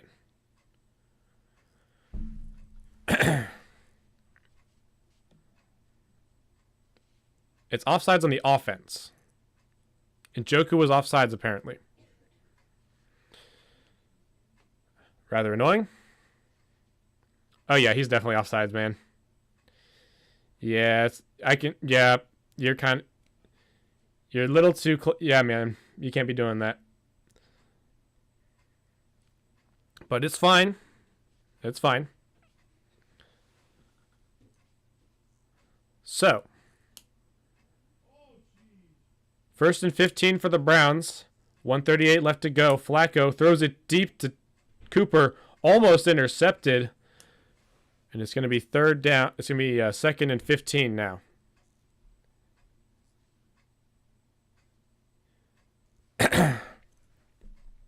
I mean, he hasn't been dropping that many passes today, has he? More. He's only dropped. That's his first drop of the game. He's only been targeted 3 times. I wouldn't be surprised if we get a run here, because we just need to get like 10 more yards and burn clock. 2nd and 15. Flacco gets rushed. He throws it to Ford, and he's going to get stuffed right there, no gain, no loss. 3rd and 15. The game clock is going to wind down, and there's not going to be a timeout called either. The Bears are playing for overtime. If I'm the Browns, throw it deep. You got to get that first down. You got to get that first down, and then you can let whatever happens happen. Because it's not like you need to kick the field goal to win. You just need it to tie it to stay in the game. It's just to win the game. 3rd and 15. Flacco. He throws it to David Njoku, who's got the first down. He's in field goal range, dancing inside, stays up, gets finally pushed out of bounds on the 19. First down in the red zone for the Browns. A 34-yard pickup, and there's 46 seconds left to go, and we can basically just run the clock out with running the ball. Let's go, man. The Cardiac Kids came back in town, and they're here to win games. David and Joe Cool get reception from Joe Cool Flacco. And the Bears are going to take a timeout. Or the Browns do. The Browns take a timeout to give a breather for the team.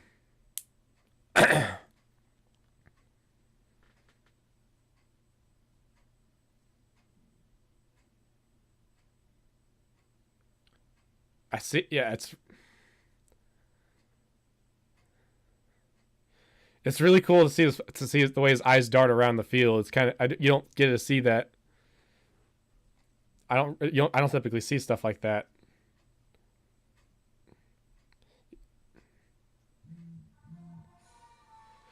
The last time David and Joe Flacco had a game-winning drive was in Cleveland against the Browns. Of course. 1st and 10. Ball is on the 19. Expect nothing but runs from the rest of the game.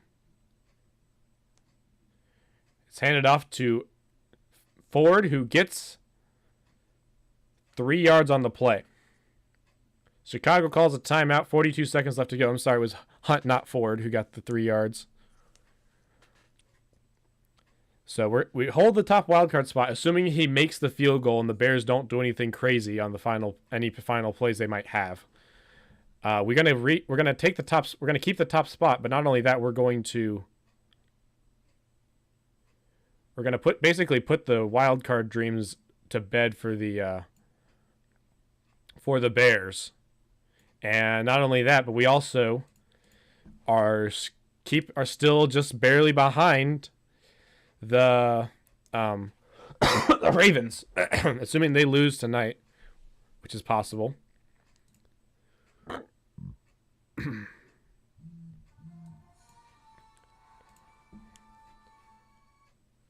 So 2nd and 8.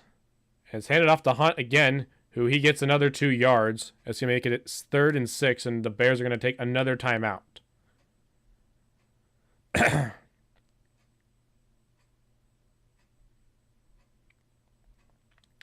So 37 seconds left. The Bears are going to have roughly, assuming we don't get a first down, the Bears are going to have roughly like 30 seconds to score a field goal, to get in field goal range or a touchdown to keep playing or win.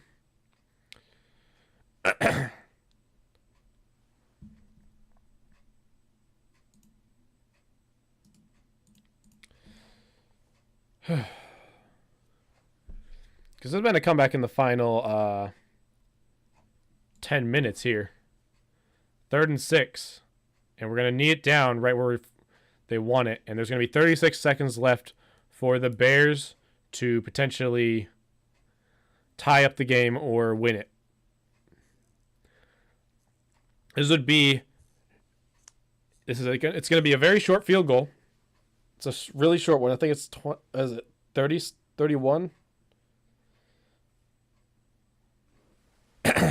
So, they will have like 30 seconds to get a field goal or win the game.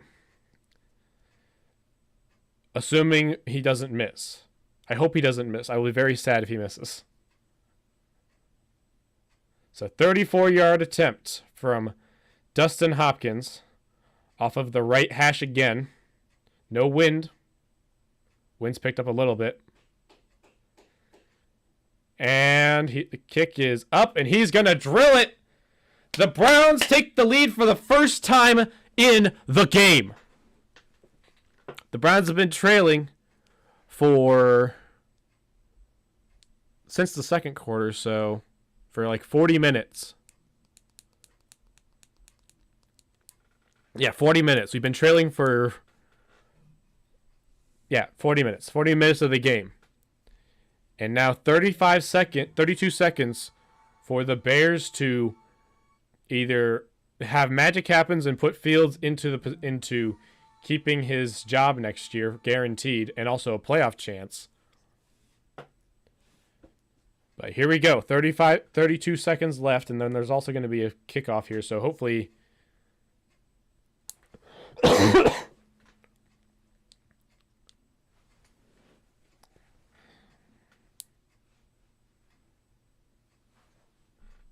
the cardiac kids are back in town.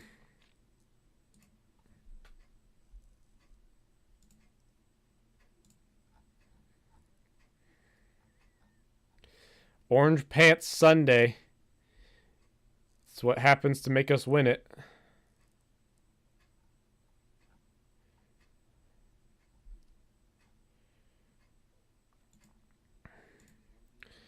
So, it's going to be a touchback. They're going to have it on the 25. And there's going to be 32 seconds left to go. The Browns are going to be in pure pass defense. And barring a miracle touchdown or a miracle drive from Fields to get in field goal range, this game is basically over. Especially when they have no timeouts. You keep them in bounds down the field, they're screwed. They're in trouble.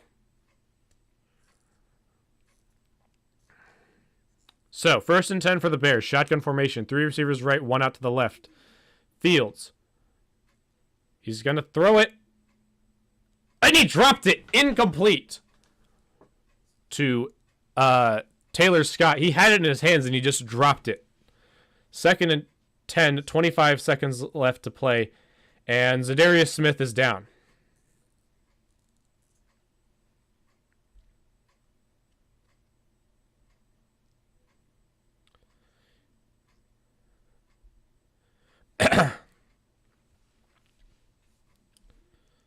Ooh, jeez. Hopefully he's just a little dazed and he'll be back next week. But 2nd and 10 for the Bears. So they're going to step aside for Zadarius Smith.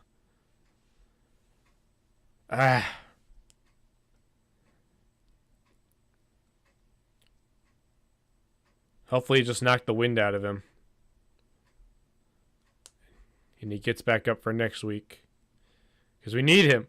We need him against the freaking Texans. Speaking of Texans, they are tied up with the Titans, and they're likely to tie.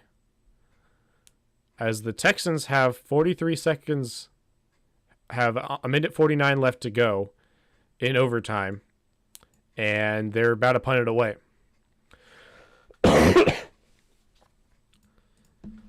So, that's the deal, Zio.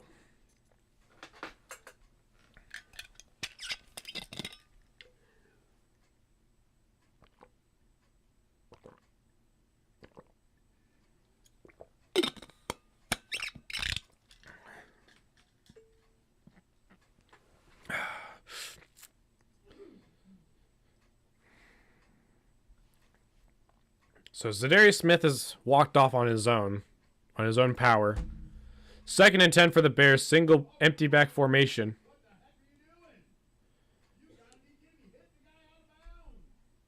What is that?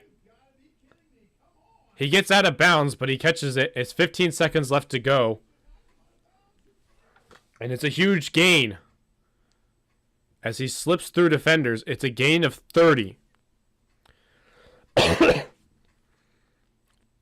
15 seconds left. They're still out of field goal range, but it's in a position where they could throw a Hail Mary if they don't get the play, whether they need to get in field goal range. So 1st and 10 for the Bears. They need 8 yards, 8 or 9 yards to get in field goal range. And he throws it away, incomplete. 10 seconds left.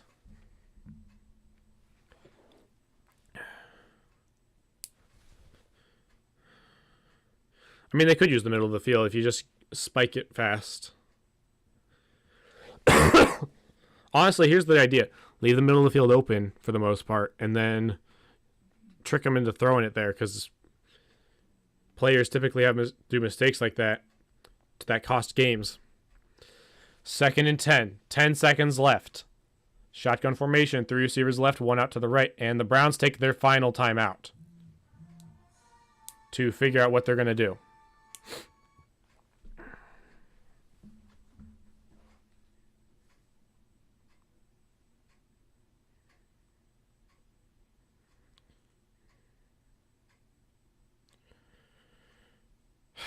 Why does it have to be like this? Cardiac kids are in town, and my heart is racing. I need to have a heart rate monitor if they're going to keep playing like this.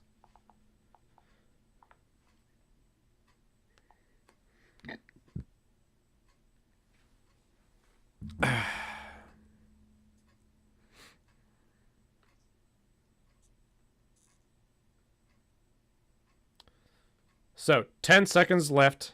2nd and 10. They need about 10 yards. They have maybe 2 plays left. If they get it to the outside, they can try to kick a very long field goal. Even now, they kind of can consider it if they want to give it a go. 2nd down for the Bears. Fields is running. Garrett almost sacks him, and he throws it away, incomplete. And now they do not have time. They have to go really fast if they want to try to get a ball outside. 5 seconds left.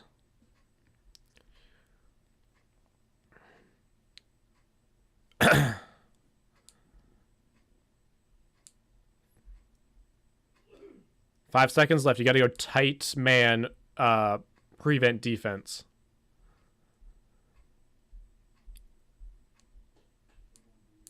So this is essentially the final play of the game. You got to go really fast to the outside if you want to do something. 4 seconds. 3 seconds.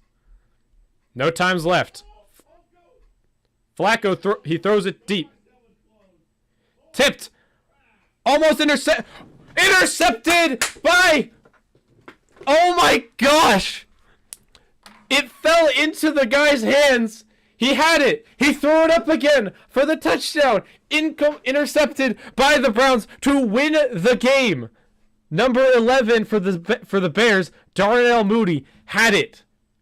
He had it in his hands.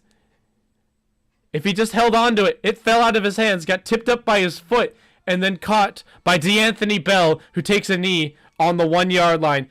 Game over. Cleveland wins. Holy crap. With that, the Browns advance to 9-5.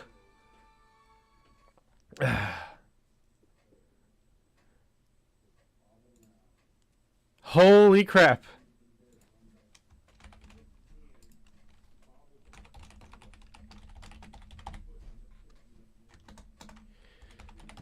So, with that, the Browns advance to 9-5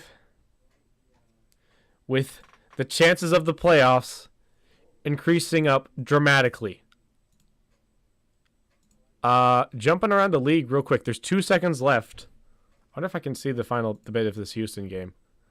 Because personally, we want Houston to I don't even know if I want... We might... Yeah, we did it, man. We did it. So we advance even closer to the Ravens for the division title and just a touch behind. We need like one more win to make the playoffs. To get ourselves a spot. One or two more wins, and that's it. But yeah.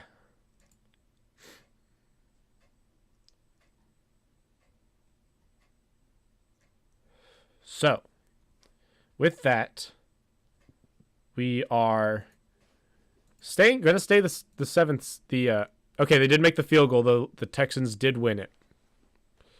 So honestly, not what we really wanted. I would have preferred if they lost, because I'll tell you why. If they lose, then their chances of making the playoffs is pretty much over with the way that the current standings are. But let's go. The Brownies, making sure that you're still watching, making sure you're still on the edge of your seat watching this one. So with the playoff picture looking the way it is, we need like one or two more wins to make the playoffs. And I think really just one more. We just clinched the 7th seed. But yeah. If we win next week, I think we do clinch the 7th seed. Based on who all's left. Anywho, point being, we won. Game over. Browns are going to be back next week. I'm going to make a clip here in a minute talking about this one. But next week, we will be back again for the ever so important Browns-Texans. CJ Stroud might be back for that game. I was already a little nervous about this a while back, but, you know, I'm extra nervous now.